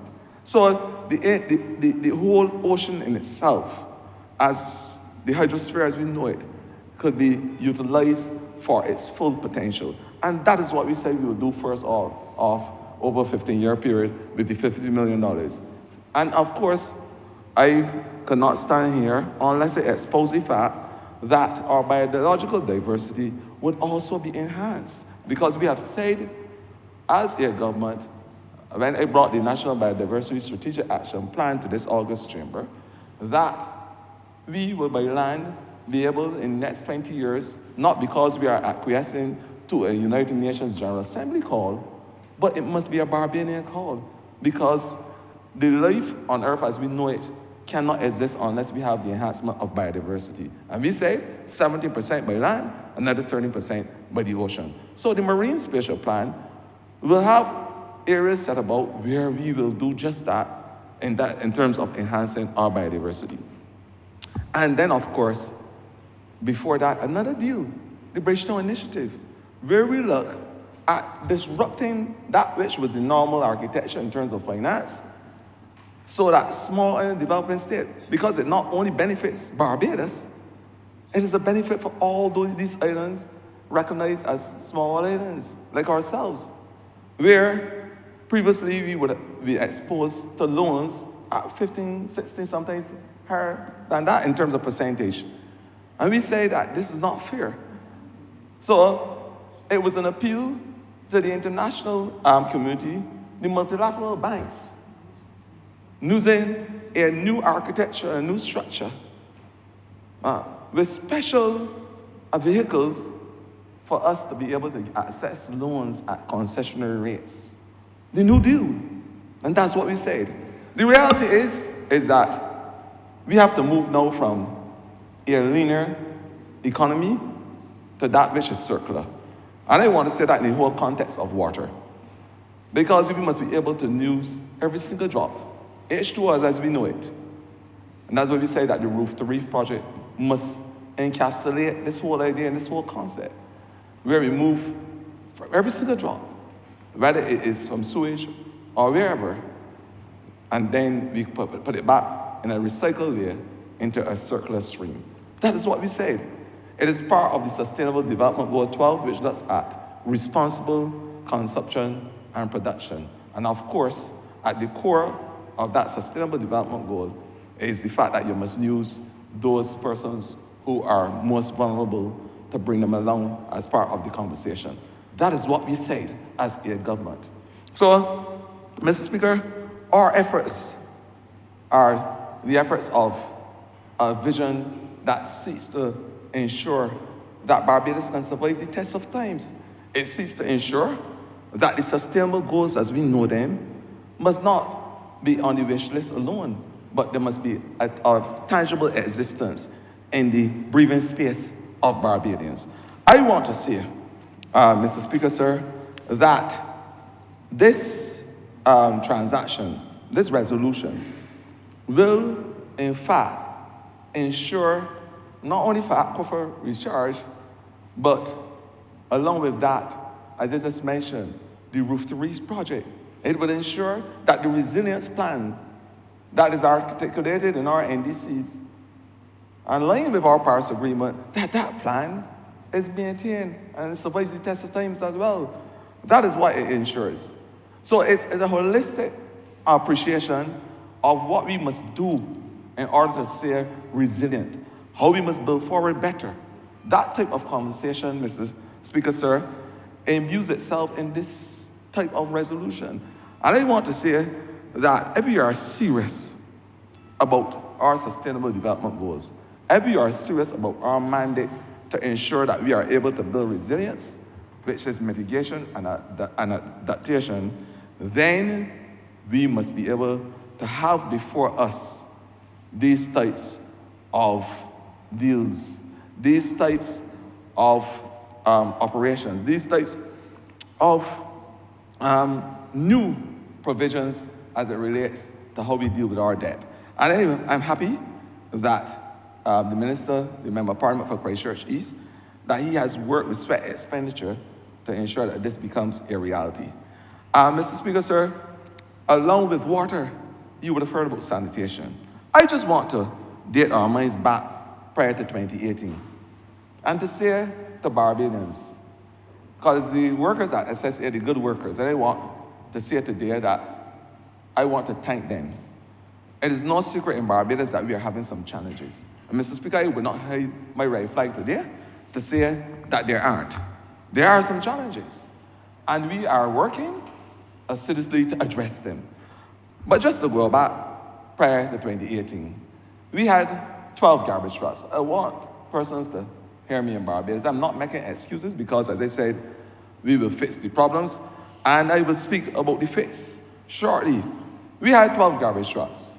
The workers will often refer to them as the dirty dozen. And I would always date my mind back to the Stockholm Convention, because it was back then when that convention looked at the persistent organic pollutants that they were called the dirty dozen. The workers at sanitation called them the dirty dozen. The 12 trucks that we had, we were paying, Mr. Speaker, sir, $350,000 plus every month to the private waste haulers so that we can get our garbage collected. Not one truck was bought during that period of time. Not one. Persons tell me I shouldn't refer to it as the lost decade. Well, it may be referred to as the last decade. Not one garbage truck was bought. Not one. And these are trucks that are sometimes 18, 20, 25-year-old trucks. You know that. And the new era that we live in, by the time a vehicle becomes 3 years old, we are willing to change them. These are trucks that were 18, 20, and 25 years old. Since then, since 2018, and I want to salute the Member of Parliament who held the ministry before me, who was at the driving seat of this discussion, the Member of Parliament for St. Michael East. We have bought, and I want to be very, very limpid this evening, we have bought 26 compactor trucks, 26, 2 skid trucks, 2 skip trucks, 2 skid steers, 1 dumper, 2 10-wheelers, 1 response truck, 1 D9, 1 Bomag compactor, which is being used at the landfill. Since 2018. That is 37 pieces of equipment bought. 37. I want to say today, Mr. Speaker, as I said, I would be first to apologize to Barbadians, those who are having problems in terms of the collection. We have had our challenges mechanically and other ways, but I want to say, before the holiday period, before the day that everybody wants to celebrate as the Christmas day, because I bring today good tidings of great joy to Barbadians. And to just say that before that day comes, this country will see, and that's why we open up with these new types of arrangements. We will see 17 more compacted trucks, 2 skip trucks, and 2 open trucks,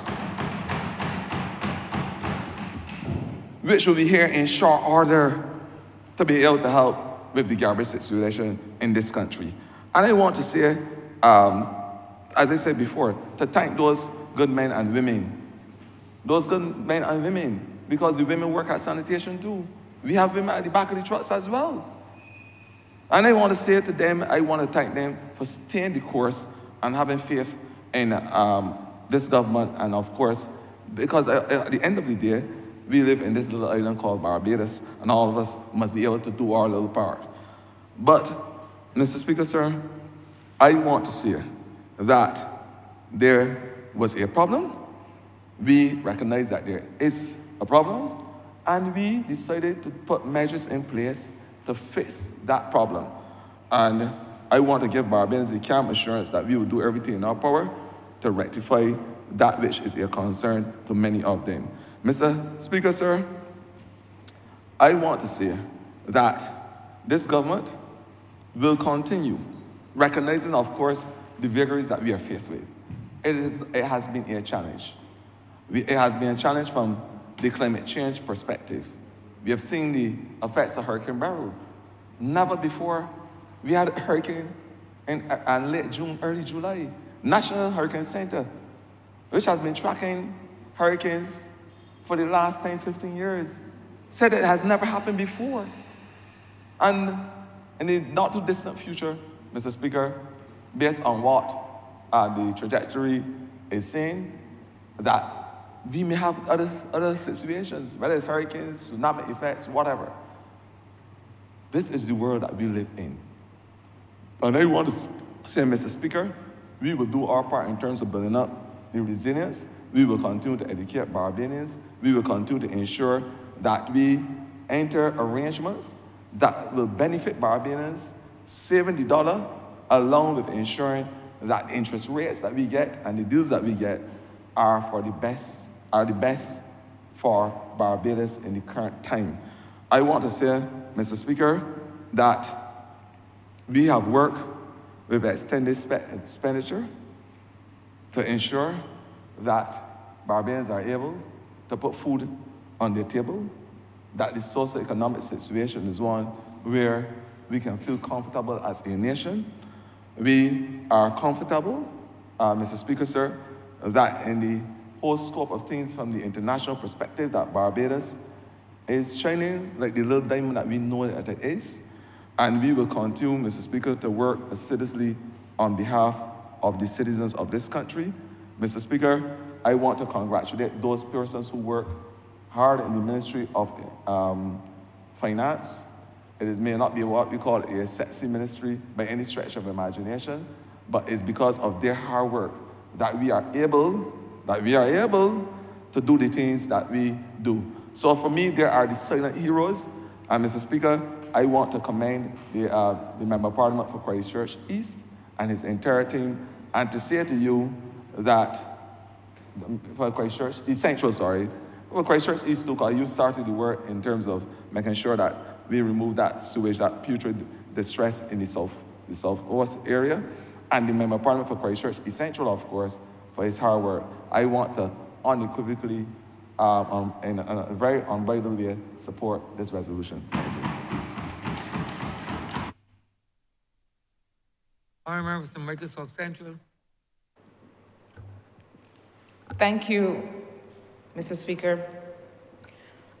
I rise to support this resolution and to lend my voice to this debate, in many ways to support some things that have already been said, but if I might, to also put this area and this conversation in context with respect to the many development issues that we face. This discussion, this debate, sir, is not simply one about water and sanitation infrastructure. It is not simply one about debt and the levels of debt that can be tolerated by a developing country. It is a debate, sir, ultimately about how we manage development in a country of this size, in a country that is enduring with the rest of the world a poly-crisis, a crisis of climate and environment, a crisis of population, in many respects, a crisis of democracy and democratic governance, a crisis of peace and tolerance. And all these things, from this honorable place, from this small island, we have to navigate every day. These are not esoteric issues, Mr. Speaker. This is not academic. This is not about numbers. This is not about big words. This is about how do we provide day by day by day for the people of this country. But not only that, how do we finally demonstrate that moral and innovative leadership is possible from a country the size of ours in this part of the world with the history that we have endured? All of these issues converge here in this resolution today. It may not seem like they do, but they do. The Honourable Member for St. Michael South, in his intervention, made reference to this earlier. Sir, there was a time when the climate conversation was just about the science. There was a lot of work, and sir, we have Nobel Prize winners from this country who contributed to that conversation and to that experimentation and to that research to understand what was going on with the climate, but further to that, how would it affect people in our part of the world?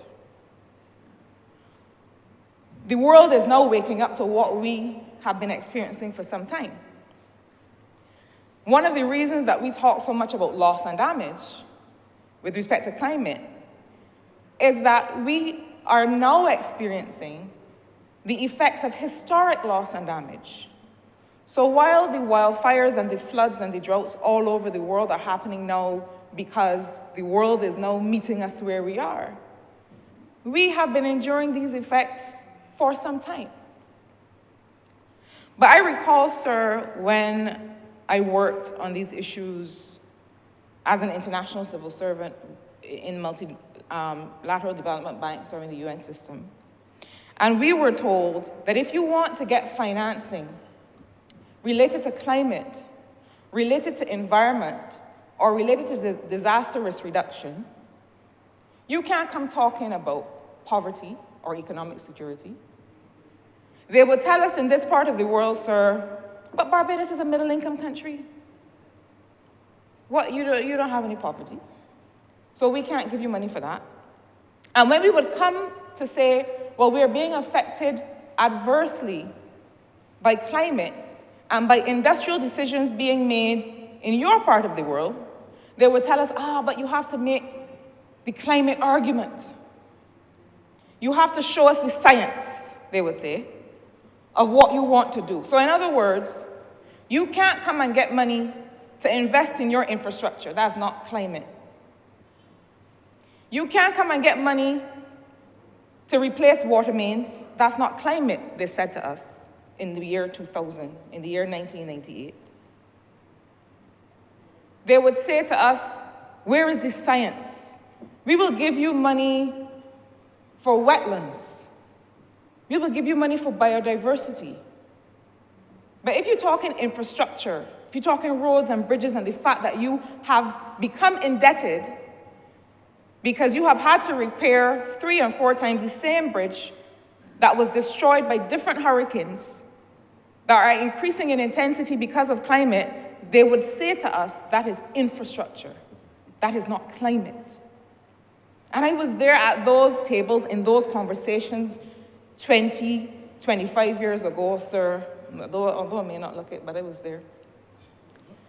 When these conversations were happening at the time. And they would say to us, climate is not development, as much as we said at the top of our lungs, from the depth of our souls, on behalf of the people of this part of the world, as much as we would say, but climate is affecting us. And in fact, when the fish go to other waters, the fisher folk in Dominica and in Barbados and in Grenada lose their livelihoods. And this is a matter of survival. They would say climate is not development. I still have the emails, sir. I go back and look at them from time to time. Because I must always be able to reflect and be reminded of how far we have come. This conversation did not begin this year. It did not even begin in 2018. We have been advocating as a country, led by Grenada, led by Barbados. We have been advocating and pleading for some time. But guess what? What changed the conversation? The conversation changed when Barbados was able to say to the rest of the world, look, this small money that y'all come in with will not suffice. In 2021, sir, when I had the distinction of leading the financing negotiations on behalf of the Alliance of Small Island States at the Glasgow Climate Summit, I think that at that time, I was perhaps the only minister with responsibility for economic affairs in the conversation, and people asked, well, where's your Minister of Environment? All of the other ministers of environment who were there, and ministers of climate and ministers of, said, but why are you here? This is a climate discussion. And ultimately, we had to say, the reason that we are here is to tell you that your small money for quote unquote humanitarian assistance isn't going to help us. Because what you want to do as the North, as the global North, as developed countries, is to wait until we are on our knees after a hurricane, trying to find medicine, trying to rebuild, trying to get our children back in school, trying to make sure our hospital is in shape, trying to make sure that our equipment that will save lives has not been destroyed. You want then to come in on your white horse and save the day with a little fine change. But sir, a little fine change would not suffice. The UNFCCC, the UN body that's responsible for all these climate negotiations and the world's climate response, decided that they would put aside $100 billion a year to try and help out these countries that are bothering them and complaining that we are adversely affected by climate. However, when we add up the numbers, we realize that in fact, that would not fill the gap at all. If you ask the member from Christchurch East who spoke earlier, at the time that he was responsible for water, what would it have costed us to do the work, to replace the mains, to be able to invest in the sanitation for the entire island, understanding that only a very small percentage of the island is actually hooked up to a sewage plant? It would have been on the order of hundreds of millions, as it is today. And so it took Barbados to say a few things. And where did this start? In 2021, in Glasgow, we said, look, the International Monetary Fund has something that they call special drawing rights. It is kind of like money, but not really. But it has the capacity to be able to unlock trillions. But there are many countries that don't need theirs. So can we find a way to take that money, because we know that to build what we need to build to withstand this crisis is on the order of trillions. So take some of that money and try and redirect it. And the international community sat up and said, there's an idea. And we got it into the decision in 2021. That was the start. Out of that conversation came the Bridgetown Initiative. But even all during that time, what else did we say? We said that if we do have a hurricane, if we do have a slow onset event, like some of this rain that is just dripping, dripping, dripping, and eventually is going to erode your road infrastructure, because not everything happens after a hurricane, you know. We have extreme weather events that are not going to trigger the little parametric insurance that they have there through CRIF. There's not even going to trigger that because the way that they measure what is a disaster is a different way. So it doesn't have to be a hurricane. But there are ways in which we are affected. And we said that if we get a hurricane, well, we can't wait until after we are hit to go and try flying about the world begging for money. We need to make sure that we have access to money after the hurricane. And that's why we were able to get natural disaster clauses in our debt. And I say these things not because I care to repeat things that have already been explained, but I say these things to make it clear that these conversations that we have at the global level are not because we like to talk. They're because they really end up having benefits for the people of this country. Because guess what? If there's a hurricane and we still have to pay back debt, principal, and interest, that means that we can't spend it on medicine. We can't spend it on securing the population. We can't spend it on rebuilding schools. And that's what those natural disaster clauses are about.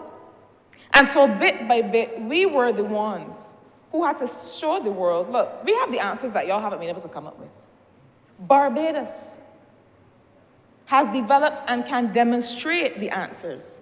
And that's why the Honourable Member for St. Michael Northeast, the Honourable Prime Minister, was able to talk about the European Investment Bank and the Inter-American Development Bank actually now using what we've developed to replicate and be able to apply in other parts of the world. After we developed the natural disaster clauses, the IDB said, well, actually, we can put this in some of our instruments. And they came back with a way of doing that. And so we don't stand here to brag and say, look at what we've done because we want to pass an exam. We do it because, one, it brings benefits to the people of Barbados, but also, two, it brings benefits to other countries like us. One of the things that I have realized in this work of political service is that you don't help anything if you only do for yourself. You gotta bring the rest. Because guess what? If we are hit by a hurricane in this region and Barbados is the only people that are able to survive, we still have to disperse our efforts because we gotta go and help Grenada and we gotta go and help Dominica. Let's start now by making these things available to benefit everyone. So that, sir, has been the trajectory of the climate conversation. It started out on the science, and then it ended up on the finance and the governance. But this need for innovative instruments, sir, I dare say, does not start and end with climate, and we have to take the lessons from the climate conversation.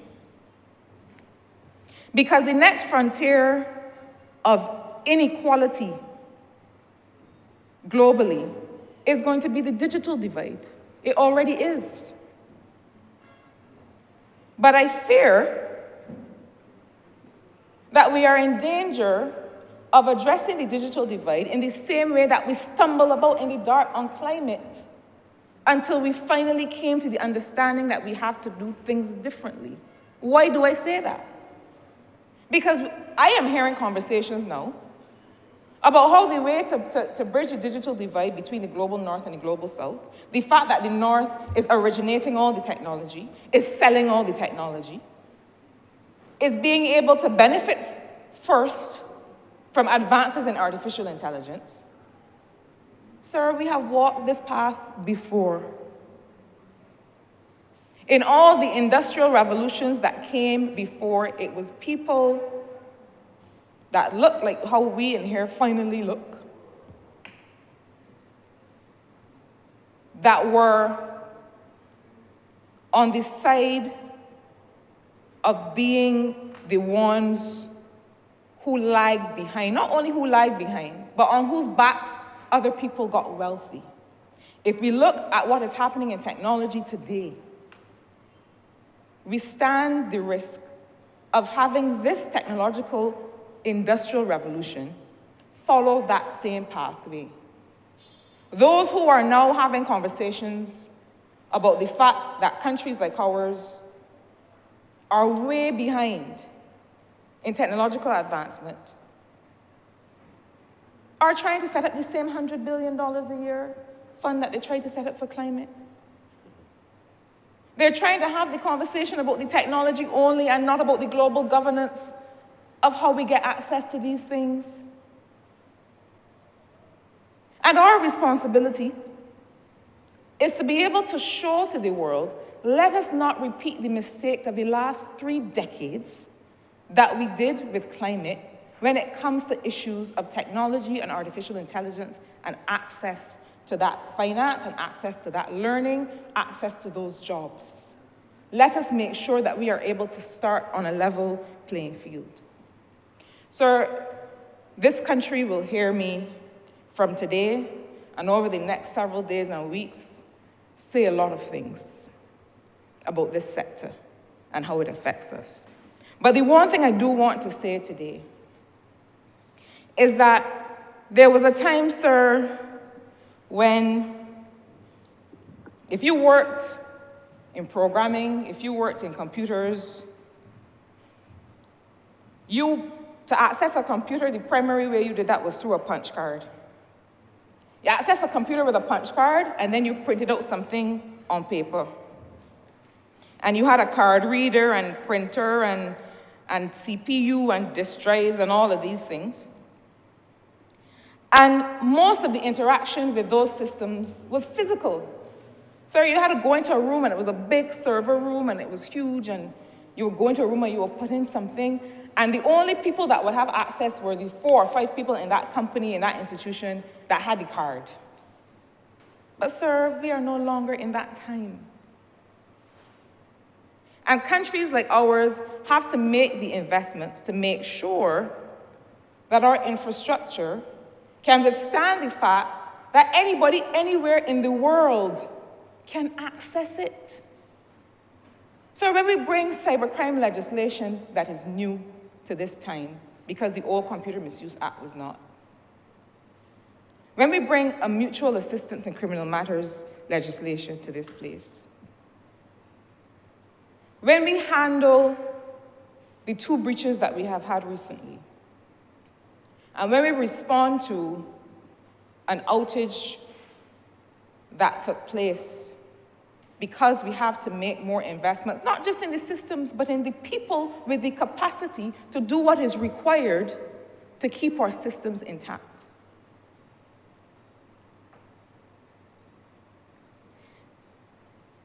What we are discussing here today, sir, is a sustainability-linked bond.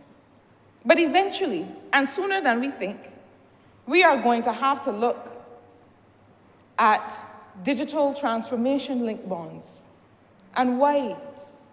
Because we are now catching up, not just to underinvestment in the sector from the previous decade, but the fact that it is moving so quickly. So, sir, this is not just a conversation about climate and water and sanitation. This is a conversation about development and the wherewithal to make it happen. When we say that government is building a Tier 3 data center over 3 years, that is not to say that we're starting and ending there tomorrow. It means that it is a journey. It means that first we have to secure the infrastructure that we currently have, and in a modular way, be able to build out and build out and build out so that we are secure. You know, sir, sometimes I think that people believe that we say these things because we like to go and find ways to spend money. But the irony that the same legislation, and it's not to say that we are not concerned with protecting freedoms. In everything we do, we are. It is there in the Constitution and will never be removed. But the irony that at the same time that is being attacked in disingenuous ways, the country is fighting to maintain security, literally at the same moment. So we have to get serious about what we want, because we can't have it on the left and on the right too. But more and more, we are going to have to realize that we are on a journey here. And the things that we need to be competitive and to be safe and to be productive and to create opportunities for our people. The things that we need to do today are not things that we could have done or needed to do 20 years ago. The kinds of financial instruments that we have here today and that we need today, like this swap, are required because this is a different time. And I feel as if the individual on the other side, because I can't say people, seems not to understand that there was once a time when we would have gone outside with a drinking board and blue soap. Well, I still like to use blue soap because I don't think anything replaces that. But no, we don't do that. We have to change the approaches in order to respond to the times in which we exist. And so, sir, I will have conversations with the country about this journey, but it is a journey where it is not just about government. We are most vulnerable when a person goes into an email and says that they think comes from a bank or comes from a colleague and clicks a link that says, update your information here, and go in and put in their bank information, but actually that is not the bank. Within institutions and outside of institutions. That is one of the very present dangers. And so, sir, you will see the country may get tired of me. But you will see and hear me and others talking about how we have to secure ourselves. And these things will happen from time to time. We have to make sure that we have the wherewithal to respond.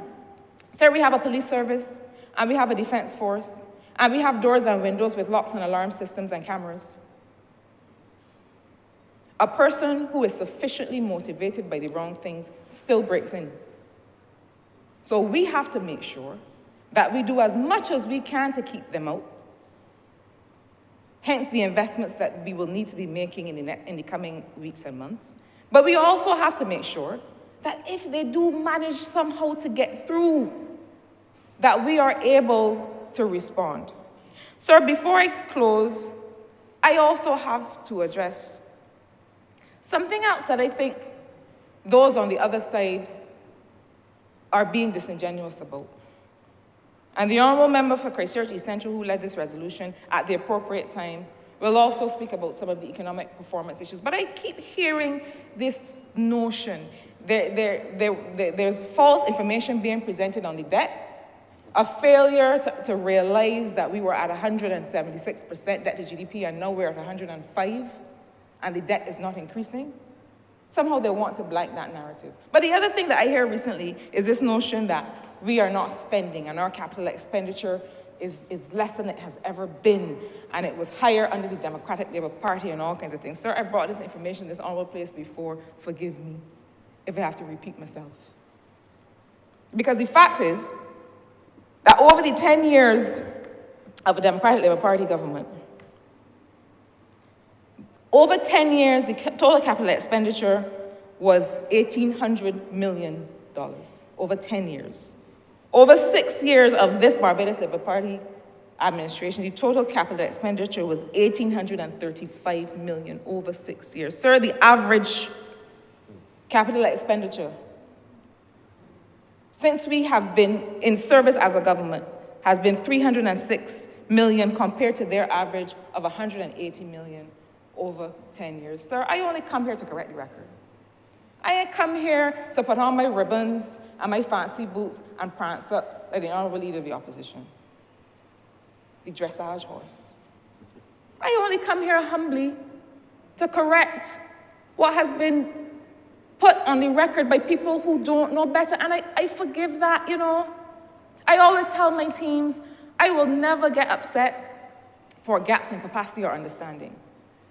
But I will get upset if you misrepresent to people what is the truth. Sir, we are not in ordinary times. But we have the extraordinary talent and capacity for work and for thinking and for execution that will get us to the next generation. I commend this resolution to this House, and I look forward to the different ways in which this kind of innovative approach will not just benefit this sector that we are discussing, but will continue to benefit us in digital transformation, in social transformation, and in all the parts of development with which we must be concerned. Sir, I'm obliged to you.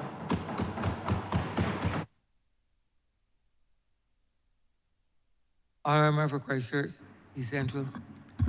Thank you very much, Mr. Speaker.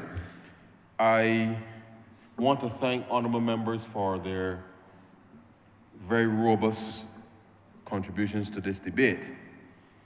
And to say it to the country through you, sir, that what we will see moving forward is a thorough commitment, sir, to not just fiscal prudence, but genuinely, sir, to make sure that the transformation that we have identified can be implemented and executed, and that people will see, sir, those benefits over time. Now, sir, the Honourable Leader of the Opposition has left me a little lost for words, which is as my colleagues would say, is take some doing. But it is disappointing that basic things seem to escape the honourable member. Because I thought I made it clear that we were, well, not just that I made it clear, sir, but the resolution is pellucidly clear, that one, we are borrowing in Barbados dollars, and the Prime Minister would have indicated that that's the case.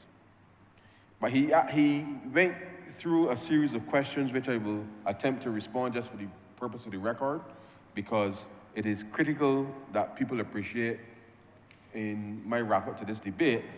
As I said at the very beginning, you recall, Mr. Speaker, that I said if we did nothing, Barbados will have to continue to pay the existing debt for the next 20 years or so, and those monies will be expended, and we will not get a sewage plant. We won't get the pipes. We won't get the renewable energy plant. We won't get the battery storage, so that the Water Authority, which is the largest consumer of electricity in Barbados, to pump water to the thousands of homes and businesses across the country, sir, they won't see the benefit of that. If we wanted that, we have to go and seek additional financing for that.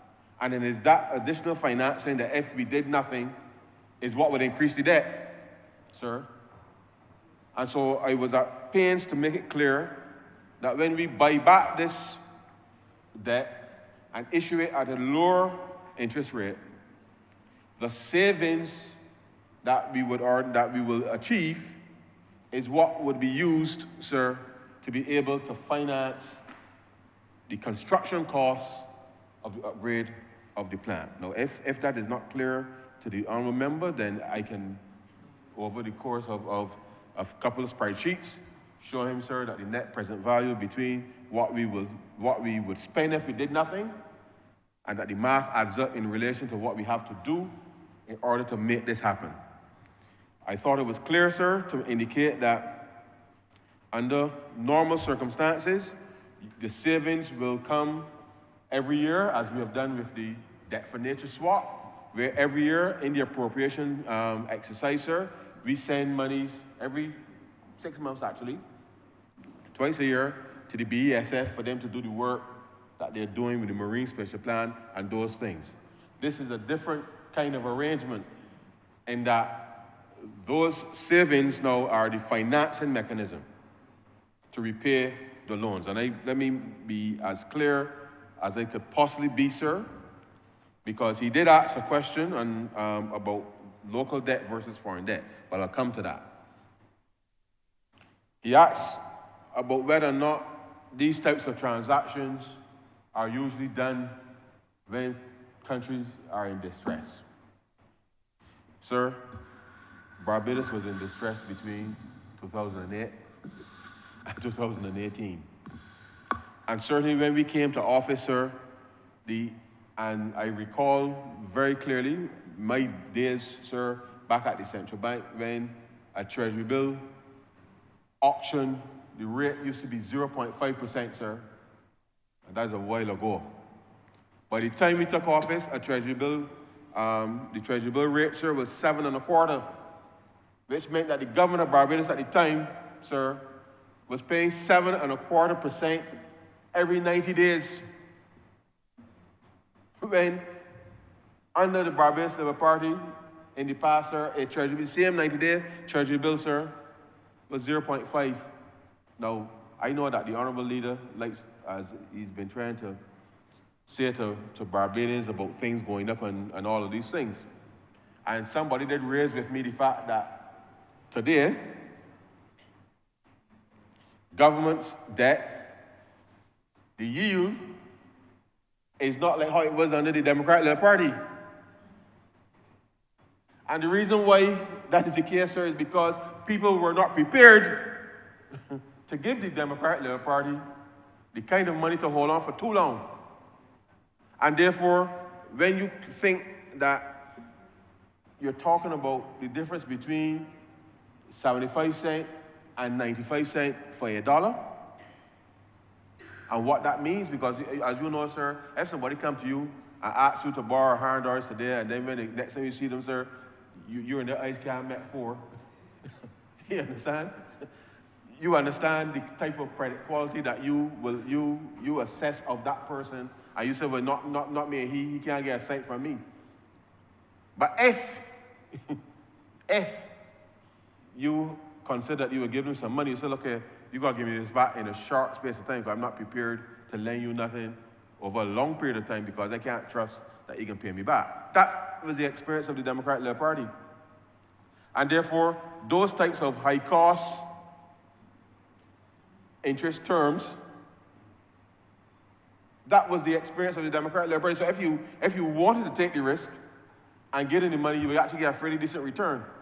But having restored macroeconomic stability to the country, sir, investment is flowing both domestic, regional, and internationally back into the country, sir. Confidence has returned.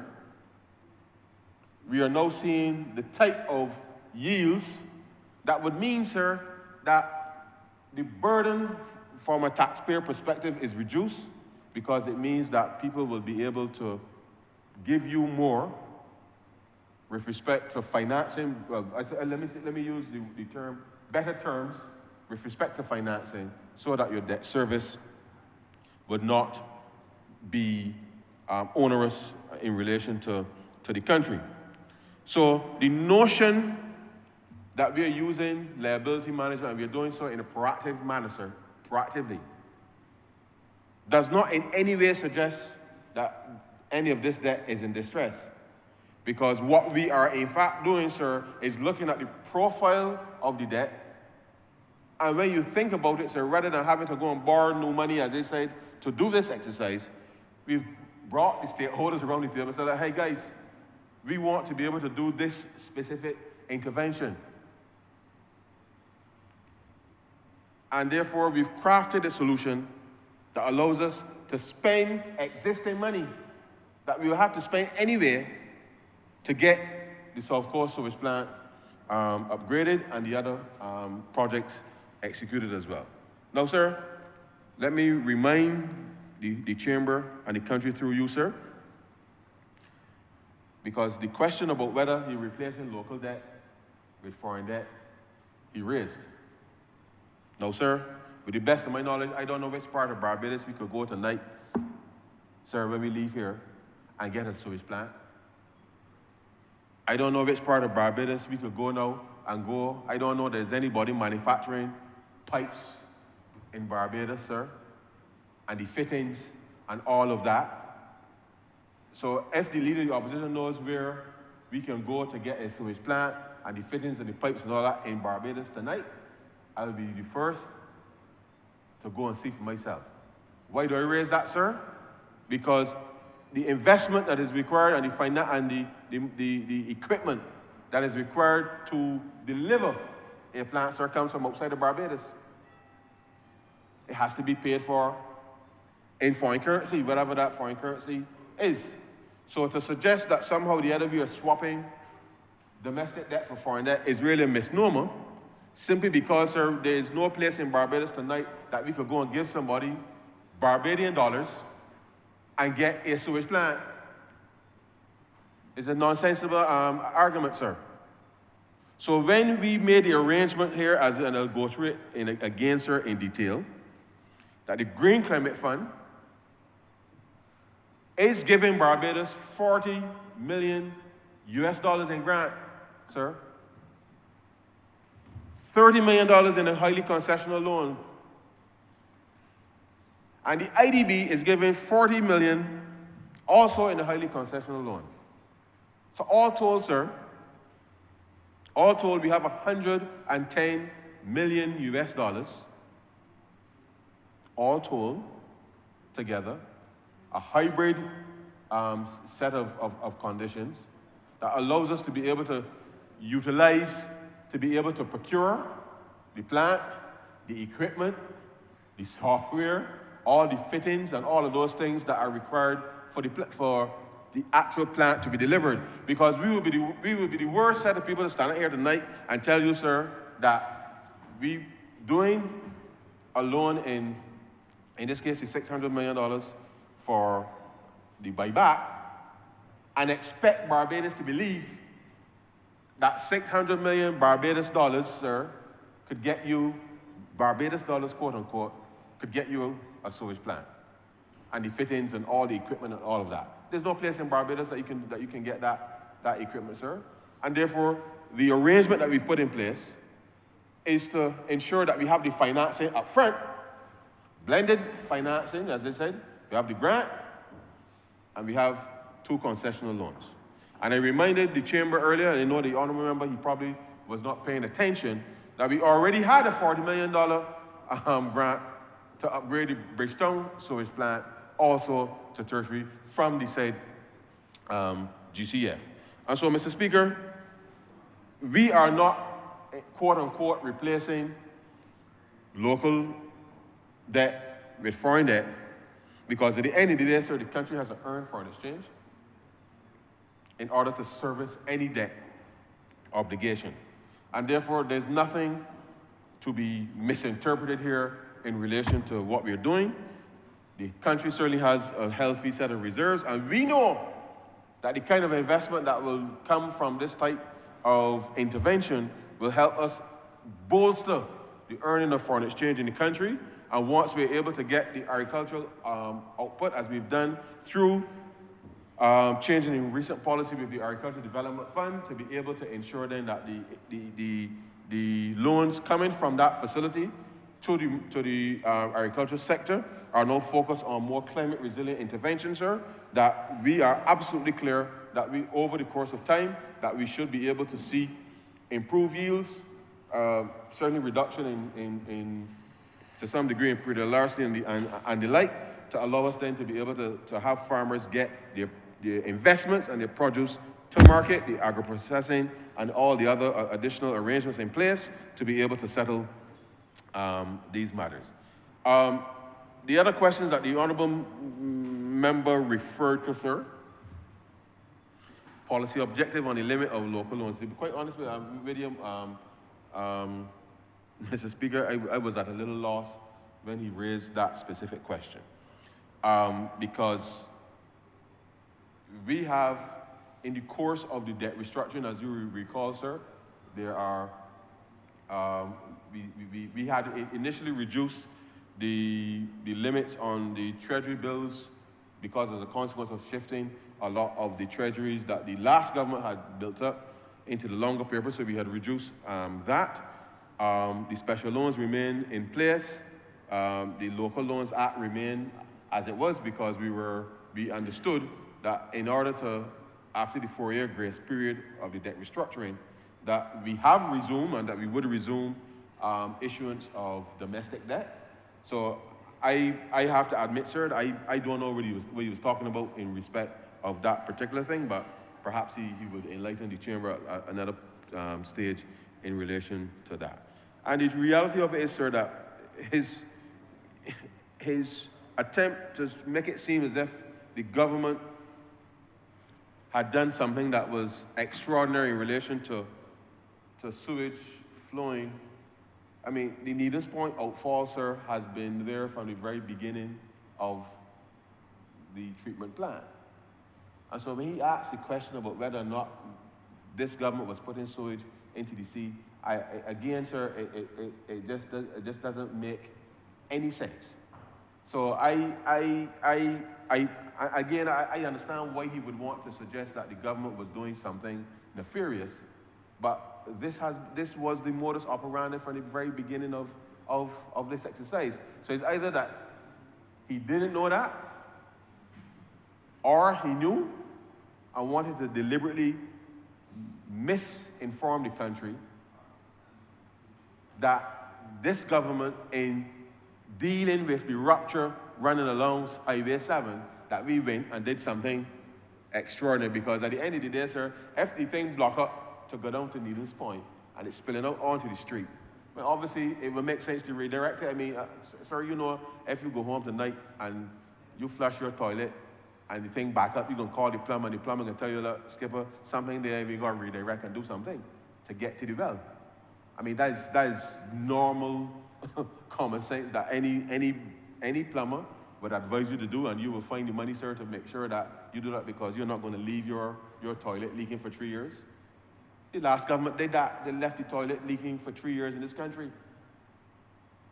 And therefore, what we are doing in relation to this specific intervention, sir, is simply to bring a sustainable solution to this matter that allows us the benefit of not having to increase the debt or the debt service in relation to how we are financing this. I will be happy to show the numbers on a spreadsheet with the honourable member and his team, because clearly they didn't quite get it. But I can say it to the people of this country, sir, we've gone through the numbers, and the focus now is, as I said at the very beginning, getting once the tender for the contractor, the person who will build the plant and do all of those works, are determined in a few weeks. We are able then, at the conclusion of this matter at the Senate, sir, we'll be able to execute this transaction once gazetted. Probably by Monday, or over the weekend, or by Monday. We would expect that by December 2nd, we can actually execute the buyback, sir. Given a day, give or take a day, around that specific date. And once that is done, all the other procedures and decisions that will flow from there will then see us be in a position that very early in the new year, sir, as I indicated, that Barbadians will actually start to see works being done. And as the member for Christchurch East indicated, I hope that the minister from the other place, and certainly the senior minister, will keep the country abreast in the same way that we did when all hell was breaking loose on the South Coast. Because it's important to understand that we are not hiding and doing nothing in the middle of the night, sir, so that nobody can accuse the government of falsely having monies disbursed from the CDB or any other body in relation to this particular matter. And again, sir, in a nasty attempt to try to associate this government with the activities of the last government when it comes to the Barbados Water Authority and the actions that are there. And that is well documented, sir, within all of the Auditor General's reports in this chamber, and therefore there will be no need for anybody to write anything about this transaction. People will see the benefits in relation to not just the environment and better water quality and these things, but I think genuinely, sir, this is really a truly cohesive policy response that touches a number of critical areas that the government we have been wanting to address, and we found a mechanism that allows us to be able to address those concerns. And therefore, I say to Barbadians, as we conclude this debt swap, sir, very quickly, we're going to start the conversation about another one, sir. And that next one, very quickly, will focus on education, health, some housing matters, as well as citizen security. And therefore, again, as we start a new thrust in relation to how we're able to turn what has been social interventions in the past, sir, and leverage the expertise that we've had within health and education, and certainly within housing and citizen security, that we want to be able to pull those strands together, sir, in an even bigger deal as we take fresh guard, if you like, sir, with respect to renewed investment in social capital and turning that social capital, sir, into genuine opportunities. I won't go much further than that, but just to say that Barbados' ability to build resilience, not just physical resilience, and as the Honourable Member for St. Michael's South Central indicated, digital resilience. We need to focus on economic resilience, as well as climate resilience, as part of how we see Barbados' future. And therefore, the next transaction that we'll be working on will touch on a number of those very critical areas, which, as you know, sir, Barbados' strength has come from its investment in education, its investment in health, maintaining, certainly, as I said earlier, stability being our primary asset is important. And obviously, as we embark on more climate resilient housing, particularly, sir, for persons within the lower income area, to be able to ensure that as the storms get more intense, that we are able to build resilience to reduce the vulnerability of those persons, that we will see in those discussions coming out what I believe will be an even more transformational impact that will directly, sir, directly focus on some of those long-standing issues that still plague some communities and families across Barbados. And therefore, the government's approach to the use of proactive liability management, we've started with the environment, with the debt financial swap, focusing on some broader climate issues in relation to water management, and the next transaction that we hope to be able to bring to this chamber will be larger than this one, focusing on those 4 thematic areas, which again, sir, goes to the heart as to how we see Barbados meeting that target by 2030, of 2035, but 2030 as the first point of departure, and able to ensure that you can achieve as close as possible to building resilience generally across those areas as possible. And so, sir, with those few words, I will beg to move that this resolution do now pass. I'm obliged. The question is that this resolution do now pass. All those honourable members in favour, please say aye. Those against, please say no. Me think the ayes have it. This resolution stands passed.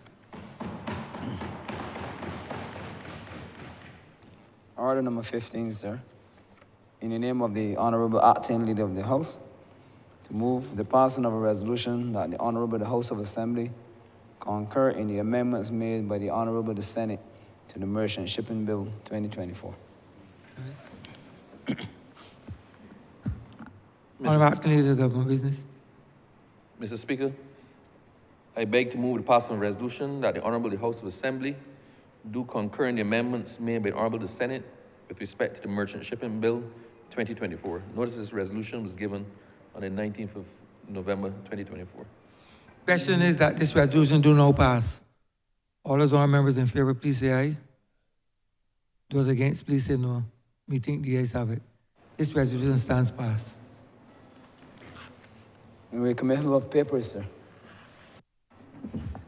Mr. Speaker, I am commanded to lay the sovereign guarantee contract 5902/06C -BA between the government of Barbados and the Inter-American Development Bank program to enhance climate and financial resilience in Barbados.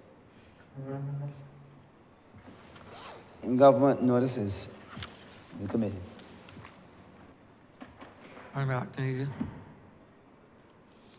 Mr. Speaker, I beg to move the resolution that the Barbados Fiscal Framework 2024 to 2025 to 2026 to 2027 and the 2025 to 2026 to 2027 to 2028 be debated in Parliament, and that any recommendations made in respect of the Fiscal Framework 24 to 25 to 26 to 27 and 25 to 26 to 27 and 28 be considered by the Cabinet.